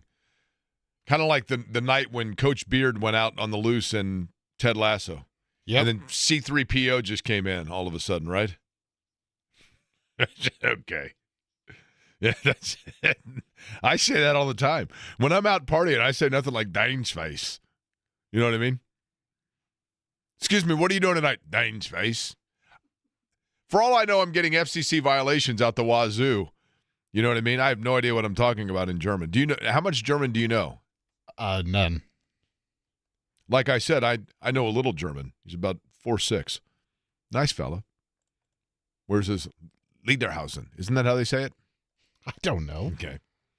Joining us now, and I'm sure not at all uncomfortable to be doing so based on that segue, Casey Vallier is the in-game studio host and director of radio coordination and all things electronic like Dukenhaus for the Indianapolis Colts who are over in Berlin. Hi, Casey. How are you? I am great. How are you? This is an awesome lead-in. I'm not going to lie to you. Just, of the radio stuff you've done, it ranks right there somewhere between 370th and 372nd of your all-time best lead-ins, right? Absolutely. I gotta say, because I feel the exact same way with the FCC violations that you do, because all of our pregame shows this coming Sunday, I couldn't tell you what anything they're saying. I really hope we're not cursing, but it was handed down to us from the NFL, so I figured they listened to it and they checked it off, so I think we're good. So, yeah, if you like Jake's re-entries, just wait till Sunday, everybody. You wait. The German intros are all done actually by Mick Facenda, right, who just says he sounds like John Facenda, but he does it all in German, right? Right, exactly. Right. Yeah. The Dukenhausen Lambeau Field. Yes. So, Casey, we found out yesterday when we talked with Matt that he took German in, like, high school. Did you take any foreign language in high school? Yeah. You don't want to quiz me on my foreign language. I took 3 years of Spanish in high school and 3 years in college, and I could not formulate a single sentence of Spanish currently. Now you went to high school where? I went to Noblesville. Okay. I was a little upset by you and Eddie. Nobody mentioned, the pride of Noblesville. Nobody gave me a mention. So thanks, guys. Well, actually, back when I was in high school, Noblesville was still small enough that English was a foreign language. To be honest with you, right? All right, I see. At least in the you know what I mean? It was like a hillbilly language. No, I'm kidding. Yeah. But honestly, it's funny you say that, Jake, because when I moved to Noblesville, I was in second grade, and I always tell people Noblesville had the Walmart and a Kmart, and that was it. Yeah, Farmlands, and that's about it. And I say that kiddingly about, we used to joke about Noblesville because it was just farm kids, truthfully. Yeah. Nothing wrong with that. But, when we would go to Deer Creek when I was in high school, I kid you not, in the first years of Deer Creek, I was there, when it first opened. This is almost embarrassing to admit, Casey. We would take a state map. We would go up 37, and then we had a map because we're like, if we come out and they make us turn to the right, we are in real trouble. No idea. We had no idea how to get back, right? Understand completely. Pretty amazing what's happened to that community. All right, let's begin with this. The news about DeForest Buckner and, going on to the IR. He will miss 4 games. And pardon my total ignorance on this, Casey. Do we know when this neck injury for DeForest Buckner, was there a definitive play or incident that took place? I seem to have been completely shocking, asleep at the wheel on this.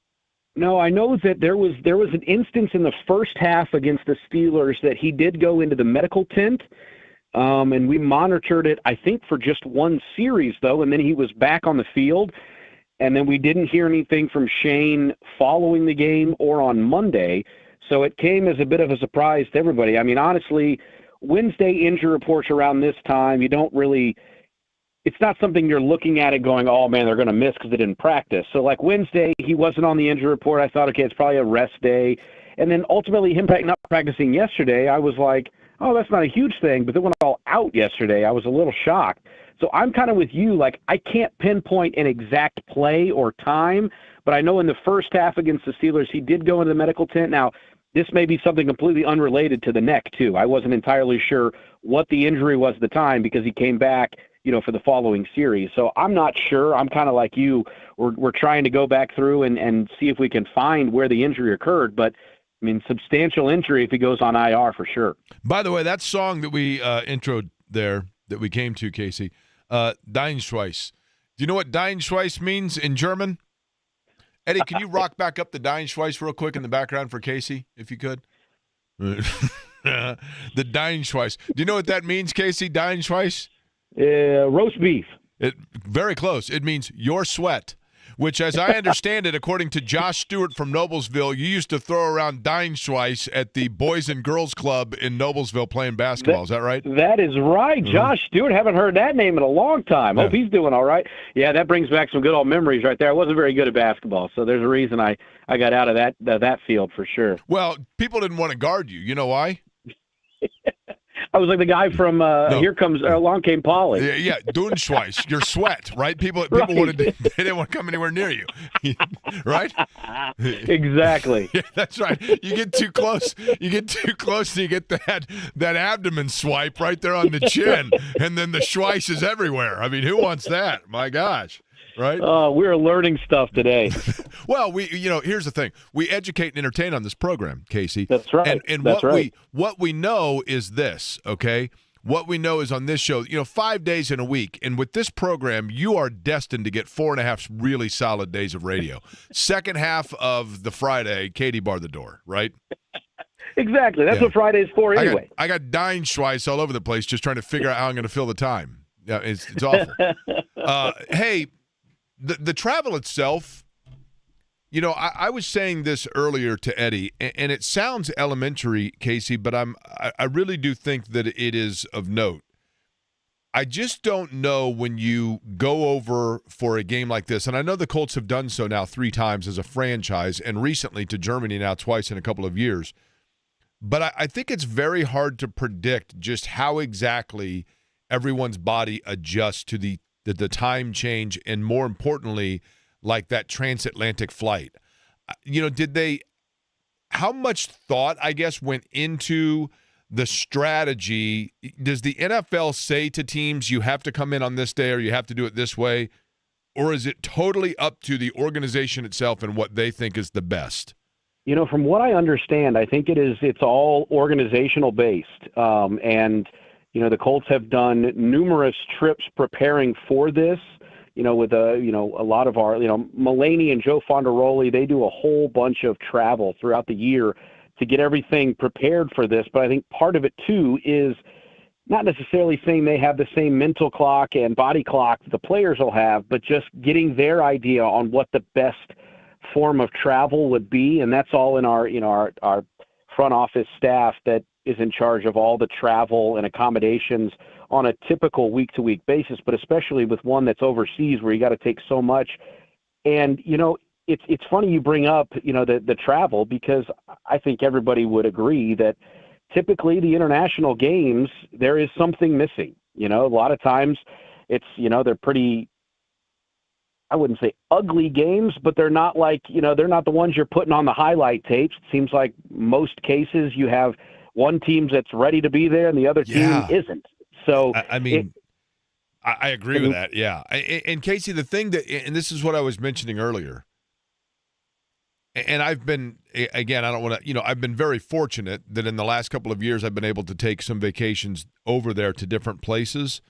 And I if I were to think of like the 4 or 5 vacations that I've taken over a long period of time, but sometimes I when I've gone over there, or if you go even out west, like to the West Coast, whenever you have that time change difference, sometimes you do it and you're like, man, perfect. Like it just, my body, I was fine. And then other times you do it and it literally takes like 3 days before you even feel normal. There just is no way to predict it. And I would imagine when you're talking 52 guys, you just don't know, right? That's exactly right. And I think that's why, the Colts have kind of done it more on hey, let's keep everything Monday to Thursday as normal as possible. And then what they did is they left late last night so that essentially that served as their sleep going into Friday. And they rolled out on Friday, off the plane in Berlin and went to practice and did a normal routine Friday. So I think they tried to keep it as in their minds, like the mental clock that they're still in Indianapolis as much as they could so that it doesn't throw off that. So you're almost sleeping in times when, maybe you shouldn't be, but because of where you're coming from, you try and stay on that schedule, if it makes any sense. It's all very interesting to me because, I hear it firsthand from Matt Taylor, who I share an office with, and the idea is on him. I know that Monday when he gets in here, he is, oh boy, he's going to be a zombie.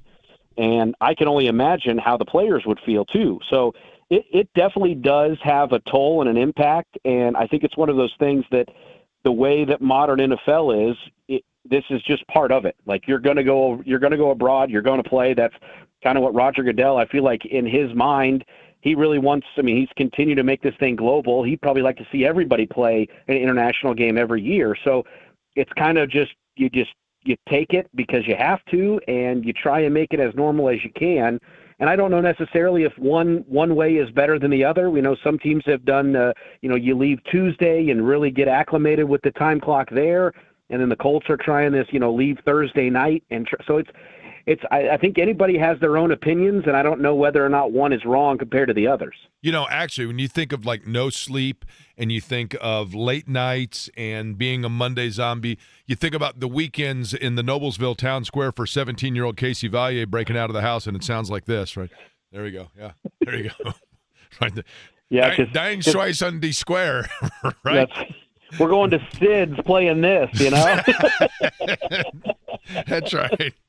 You and the Millers rocking it out to some Dying Schweiss. Get on your little tank top, Casey. Let's get going, right? By Lederhosen? That's right. Colts in Berlin, they're taking on the Atlanta Falcons. Casey, Atlanta is intriguing because they feel kind of like I'm talking about where you take a trip and sometimes you feel great and sometimes you don't. Atlanta has that same level of inconsistency. When they're good, they're pretty darn good, and they've got some offensive weapons. Defensively, I think that they are pretty sound as well. What has kind of been, I guess, the message or the discussion from the Colts standpoint about Atlanta? Yeah, that's a great point because you look at this team on paper, and they're 3-5. They've had a 3-game losing streak. They aren't scoring a lot of points, but then you kind of look at both sides of the football, and they've got premier players at some pretty premier positions. It's a fantasy football world we live in, so you think offense first, and guys like, Bijan Robinson and Drake London and Kyle Pitts. These are household names. These are guys that can change a game if you get the ball in their hands in open space. So definitely a lot of concern there, but I think the biggest thing that they're really struggling with in Atlanta is just the consistency from Michael Penix Jr.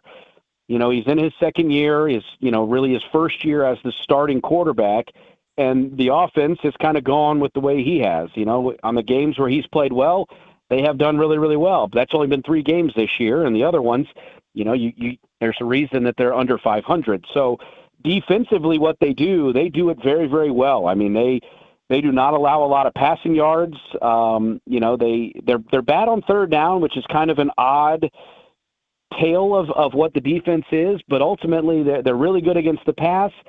They are right in the middle of the road against the run.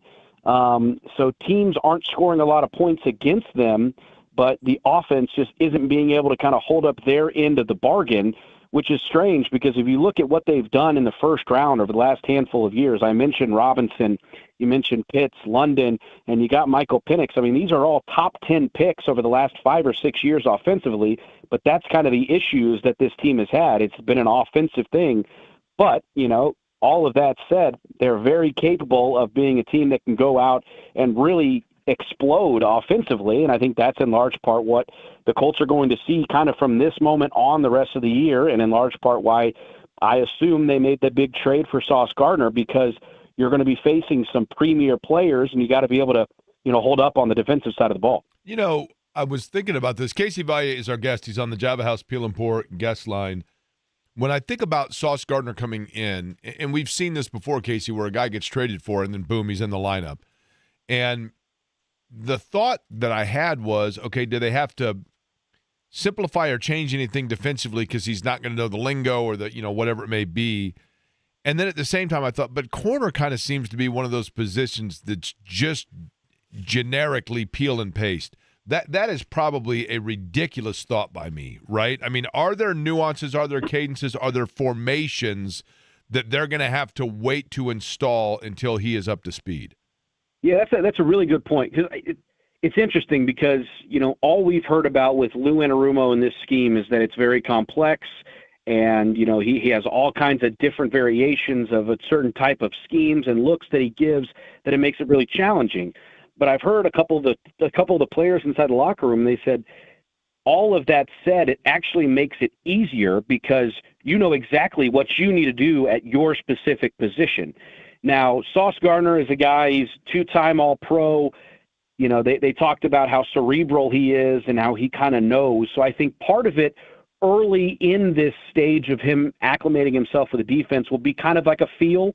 In some ways, kind of like you said, like, hey, this is your job on this play. I'm just going to kind of tell you, you do this, and you just worry about that, and we'll work out everything else as we go. But I think all of that stuff is just going to kind of find its way just because of the cerebral nature that he is, but then also everybody else doing their job, it kind of lays out what his specific job will be, and he'll kind of pick it up. So it'll be – I think he'll be able to acclimate himself a little bit quicker than we would with another position. And I think part of it is playing the quarterback spot, knowing, he's probably seen different coverages, especially being with the Jets. It seems like they're turning over players and staff personnel all the time. So I'm sure he's seen multiple looks and heard different terminology for a lot of stuff. But I anticipate him picking it up pretty quickly. And I would assume, Sunday he'll get a fair dose of snaps. Nick asks this, by the way, on our text line. Guys, I'd absolutely love to see what the Colts players' accommodations look like on the team plane. I'd be interested in what the seats, interior, bathrooms, and kitchen look like. Now, before we answer the question, when he had me there till he mentions the bathrooms and kitchen. This isn't. Made me chuckle too. They're not flying the JW over the seas, and it's not like in the back of the plane they got a discotheque. Although if they did, I think we know, obviously. Yeah. And then they got the shower there for the Deinschweiss, right? For those that are curious, if you want to look up the artist too, it is Sven Vath, yes, 2000. Household name, yeah. Sven Vath? Yeah. He's I don't know if you know, but next year he's doing the Super Bowl halftime show. The music video for this is kind of disturbing. Really? I can imagine. Is it risque? Or is it like that Hostel? I would just say it's very weird. Some chains? Uncomfortable. Some chains? It's a blonde hairdo with blue eyes, and he's staring into my soul. Guaranteed tank top. They don't have sleeves in Germany at all. And everybody wears leather. I feel like everybody wears leather. That's exactly correct. Yes, that is correct, yes. Well, and the thing with leather is, it's a little bit warm, which leads to actually an increase of Deinschweiss, just so you know, right? Yeah. Casey, the planes themselves, though, all of the kidding aside, because I do think that people are interested in this stuff. Essentially, I would assume, a flight, especially like that they are taking in the transatlantic, we talked to Matt about it a little bit. The players themselves, it's no different than if you were to fly in a huge first-class, like recliner-type seat.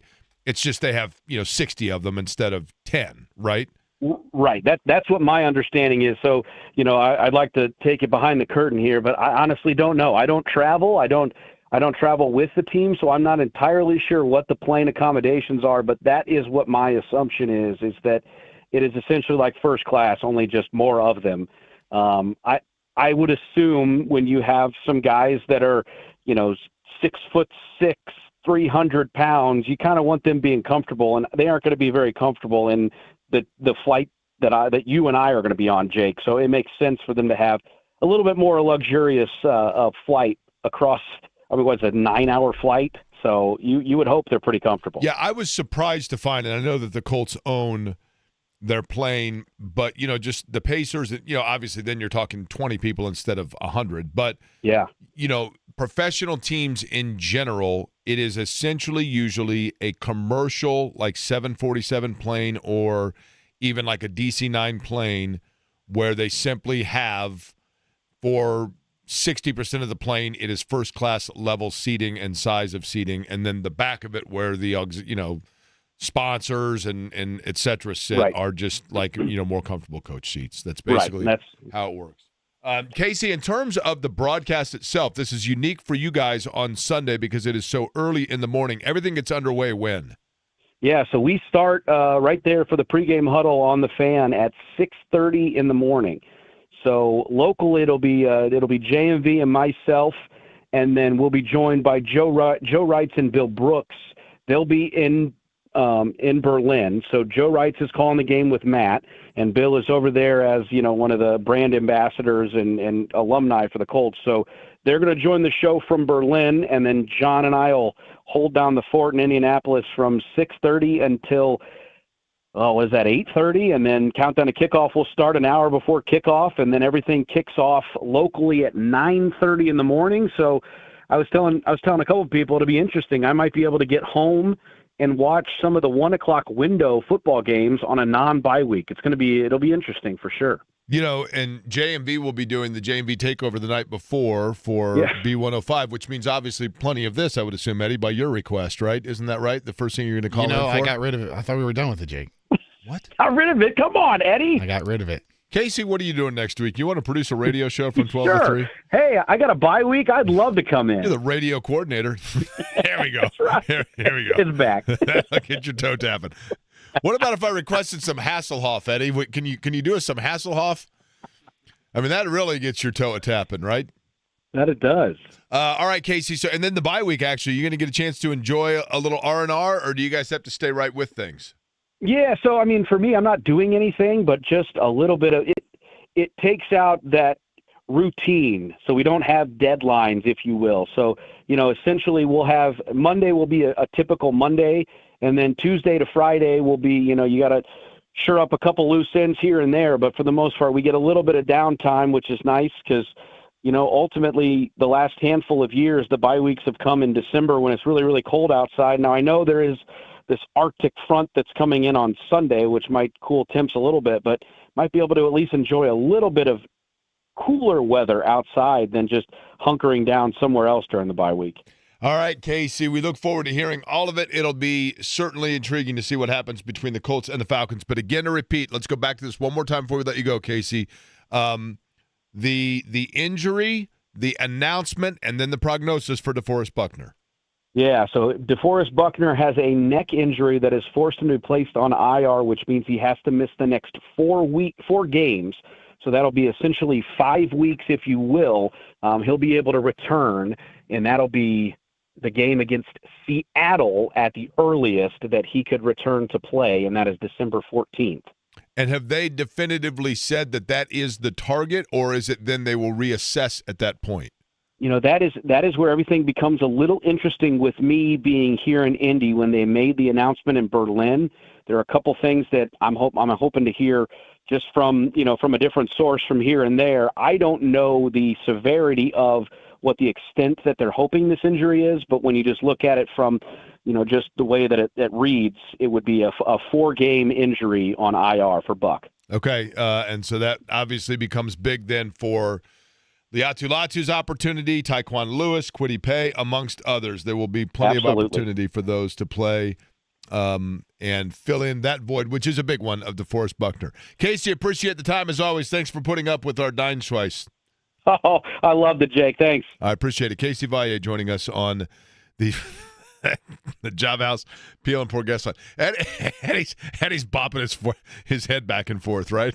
Oh, yeah. Now, is this the same song? Yeah. Doesn't this fella start singing here in a second? More like 25 seconds. That sounds like R2-D2 right there. Are you sure this isn't the Star Wars cantina that you just walked into? Yeah, I'm sure. You imagine the amount of things that are happening? Like, there's got to be in the background some sort of smoke machine, right?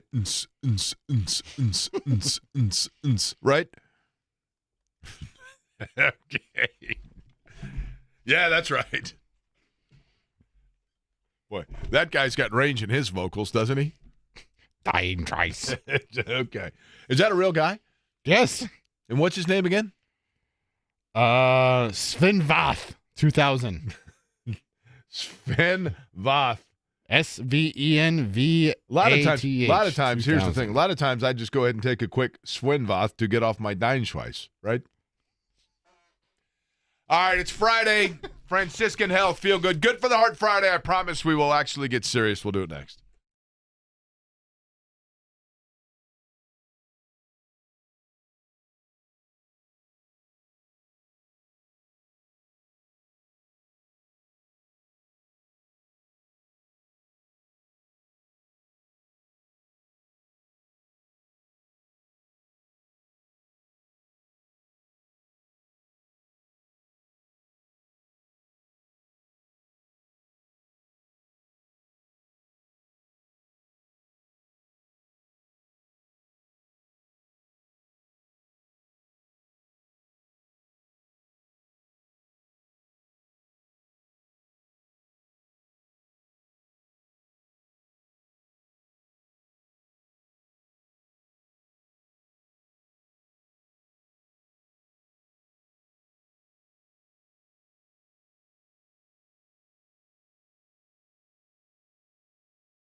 I am actually going to be, and I have not heard yet, Eddie, today, whether or not there have been a lot of flight cancellations and delays because of everything going on with the FAA and the shutdown and all of that. But a week from today, I'm going to be at the residential, the birthplace and then residence of Amadeus Mozart. If we're able to go on our trip, we'll see how that comes to be with the Colts bye week after their game in Atlanta. You're going to try and find where he's buried? Did you know about that? No. Interesting you asked that. The burial place of Wolfgang Amadeus Mozart, he was buried in as was common during that time in Austria, he is buried in so basically there's an area where it's like, okay, he's believed to be buried in this area, but there is no definitive grave of Mozart. There's a headstone to symbolize the area where he is entombed, but no one knows definitively where his headstone is. But nonetheless, playing German music all day because the Colts over in Berlin. Thank you, Eddie. It is, though, a Friday, bottom of the 2 o'clock hour. That means it is time for a Franciscan Health Feel Good, Good for the Heart Friday, brought to you by Franciscan Health, the #1 heart program in Indiana for cardiology by Health Grades, #1 in Indiana for interventional coronary care and major cardiac surgery by CareChecks. Franciscan Health offering that affordable, just $49 heart scan. It is non-invasive. And with it, it's really, really important, folks, especially if you're over 40, if you have a history of obesity or diabetes, if you've been a current or former smoker, if you have, as I did, just a family heart history or a history of heart disease within your family, then it is very important. But I would recommend it for anybody to get the heart scan because it's easy. It's non-invasive. So in other words, they don't have to put a needle in you or anything like that. It takes about 15 minutes or so, and you set up the appointment, and then you get an idea of how much notably calcium is within your heart and what that buildup might be. And with Franciscan, you also get a heart health risk assessment. So you're getting that very first roadmap towards a healthy life when it comes to your heart, and very important, and appreciate Franciscan helping us get the word out for that. And again, December the 7th, Googman House Brewing. We're going to be out there on December the 7th for men in particular, so important. Come out, have a cold beer, Diet Coke, perfectly sufficient. Talk sports with us. We'll have it at Googman House, which is an awesome facility, has a history with auto racing as well, with different cars that were built in that facility. That was where the Boyle Special was built, in that location.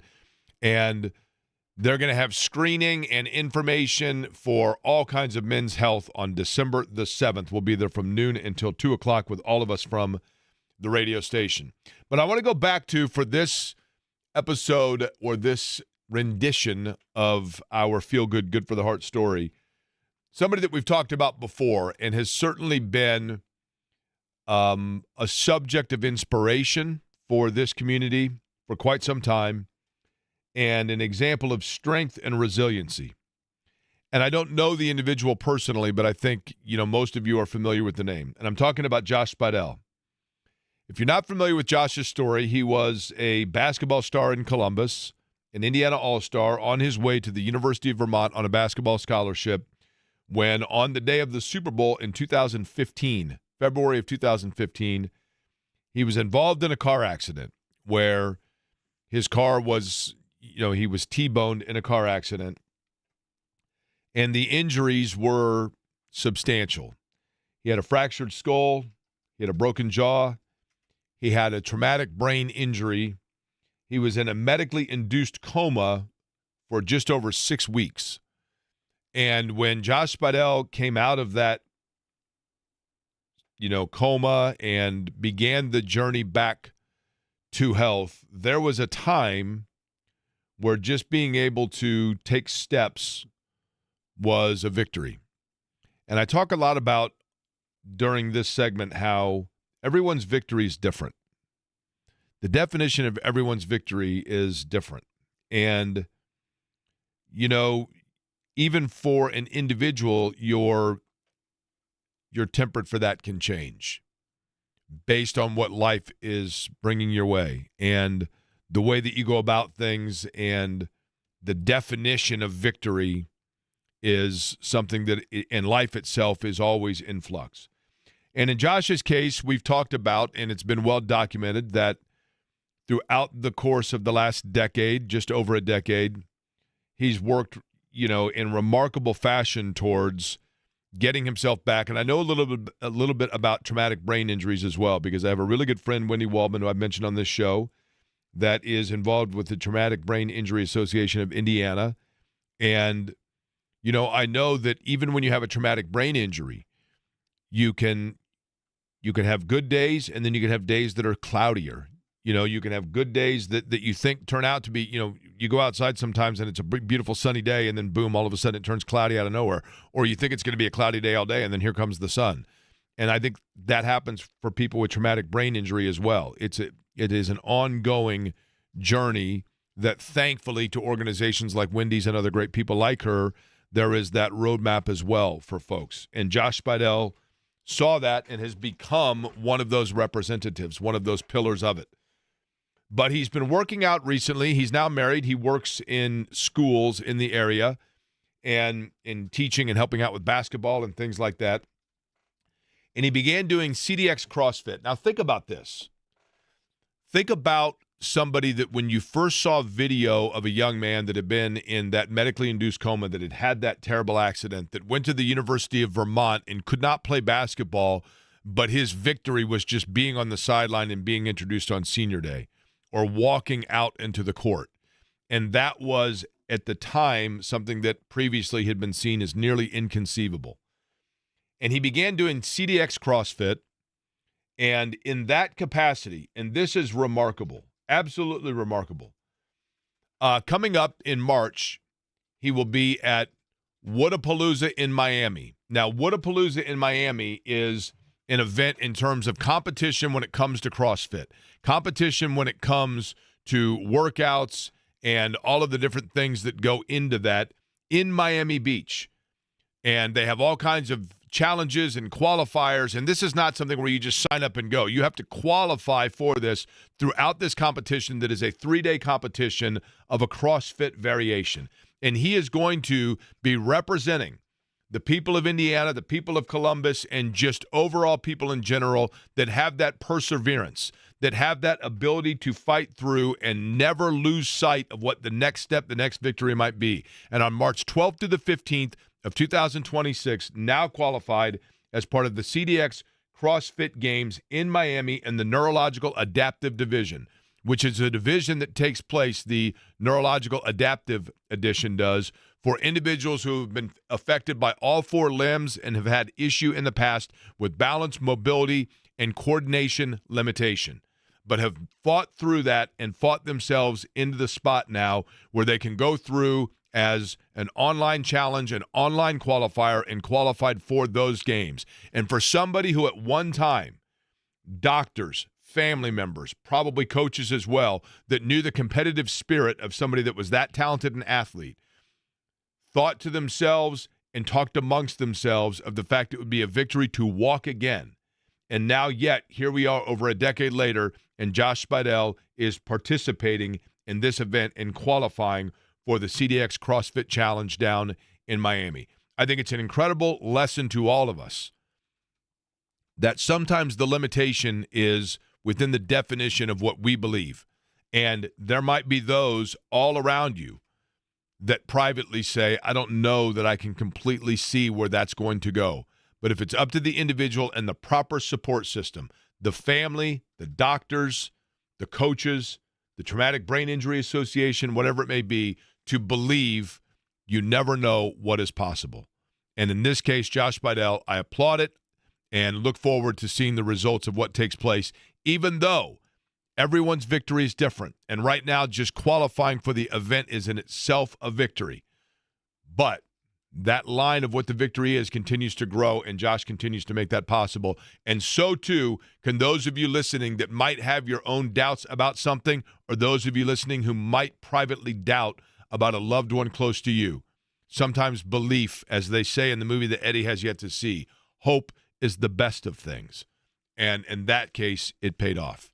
And I salute it. And I thank those who brought that story to my attention. We'll come back. We'll put a tie on all of it on this German Music Deinscheiss edition of Query and Company, and we'll also do the crossover and find out what John's got cooking as we get you wrapped up here on a Friday. Query and Company on the Fan.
Little Nania there, right? 99 red balloons. Not gonna lie, I used to. Great song and a total jam back when I was like in 4th grade. It used to irk me when this version would come on the radio because I felt like I couldn't sing along as well. Right? We never did the Das Kommissar either. That was also Falco, was it not? All German music all day. Well, nothing can top the Hasselhoff, which was awesome. And then, the Deinschweiss that's the kind of the creme de la creme now, right? Got to figure out on Monday, Jake, if the Colts win on Sunday. Oh, victory German songs all day. Hasselhoff all day. Well, which song do I play coming out of the highlight montage is the question. If it's Hasselhoff, anything. Or do I mix it both? Do I do Deinschweiss? You got to do the Deinschweiss. With Matt Taylor over it? If you could do the Deinschweiss with Hasselhoff, Hasselhoff and Your Sweat combined in one. Katie bar the door, send the Marconi, right? J&B joins us now on the crossover, brought to you by the good guys at Love Heating and Air. 317-353-2141 is the telephone number. Love-HVAC.com, the website. John is at the Twin Peaks down in Greenwood. Big show lined up, John, right? Big show lined up. Milli Vanilli's German, right? Were they German? I believe that Rob and Fab were German. Okay. The Scorpions. Did you play some Scorpions? I think we did Scorpions, yep. Did you do Peter Schilling? Didn't do Peter Major Schilling. Tom and a different story. That's a good song. Also German. So it's Kraftwerk. I'm sure Todd Meyer's been down there like 9 times to tell you what he has, right? Since 2:45, yes. Shout out to Todd Meyer, man. I saw he and Matt Himlin join me yesterday at the Bulldog in Broad Ripple. Outstanding work by our good friends and executive producers extraordinaire, Jake. Outstanding work by them both. Bulldog is outstanding. Set up with everything. Bulldog is outstanding. But so too Twin Peaks. And John, we were talking about this earlier, and I will admit that I erred on this. It did not jump out at me until after the fact, and it was when you were on the air yesterday that we saw that for the second straight day, DeForest Buckner missed practice with a neck injury. I don't know that I was totally on board with, and my apologies for my ignorance of it, the severity of that injury, but now we know he's going to be out 4 games.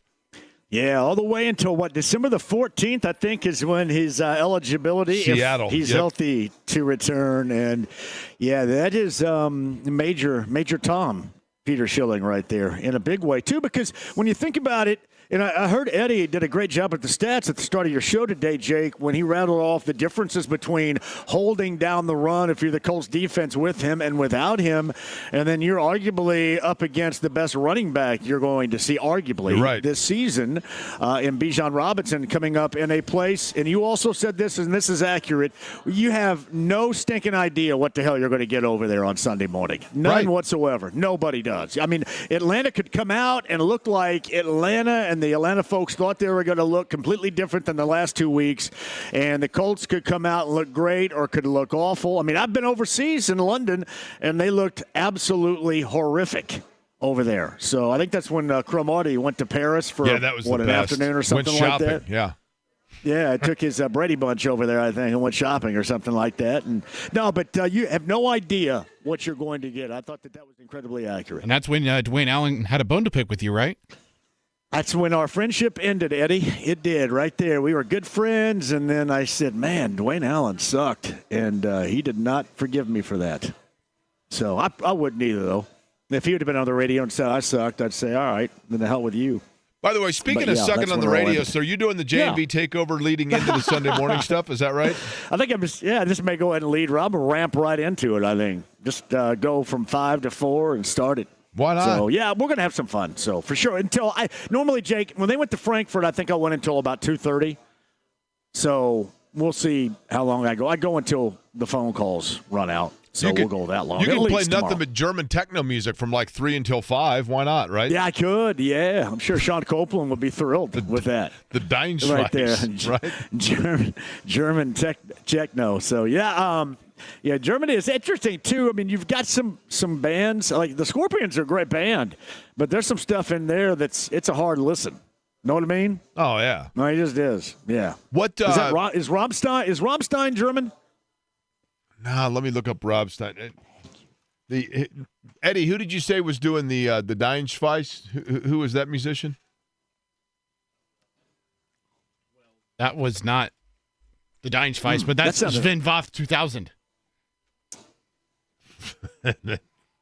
That sounded like a remix of "Every Breath You Take" by the Police, right there. I know what was going on there. Every move you make, do we know what was going on there? You break. Yeah, I'll I had be watching you. Accidentally had that one going in the background. All right, John. By the way, I'm looking it up right now. Rob Stein. Let's see. I can't. It doesn't say where they're from. Where Rob Stein's Rob from. Stein. I mean, don't they go rah? They roar the entire time. Yeah, I think, don't they? It's got to be. Yeah, it's got to. And I know right? that you get a bunch of these new EDM acts. Well, that's it, right? Because they come from Europe and they'll come out of Germany, I think, sometimes as well. But no, you covered that great with the musical selection. The Hasselhoff, because that's where he was most popular. Oh, was he's Germany, huge there. Musically he still speaking. is, right? Yeah, when the wall came down, there was the Hoff right there to sing about it. That's right. By the way, they asked this question on the morning show, which is a good one, John. In your opinion, Hasselhoff is more known as Knight Rider or Baywatch? Baywatch. I would agree with that. I would just say because of the supporting cast alone. I would agree with that. Yeah.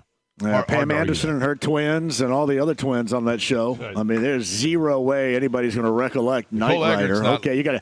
Yeah, so much exactly. Anymore, you got a talking car, but he had Pam Anderson in a bathing suit the entire time for the better part of 5 years. So nobody remembered Knight Rider.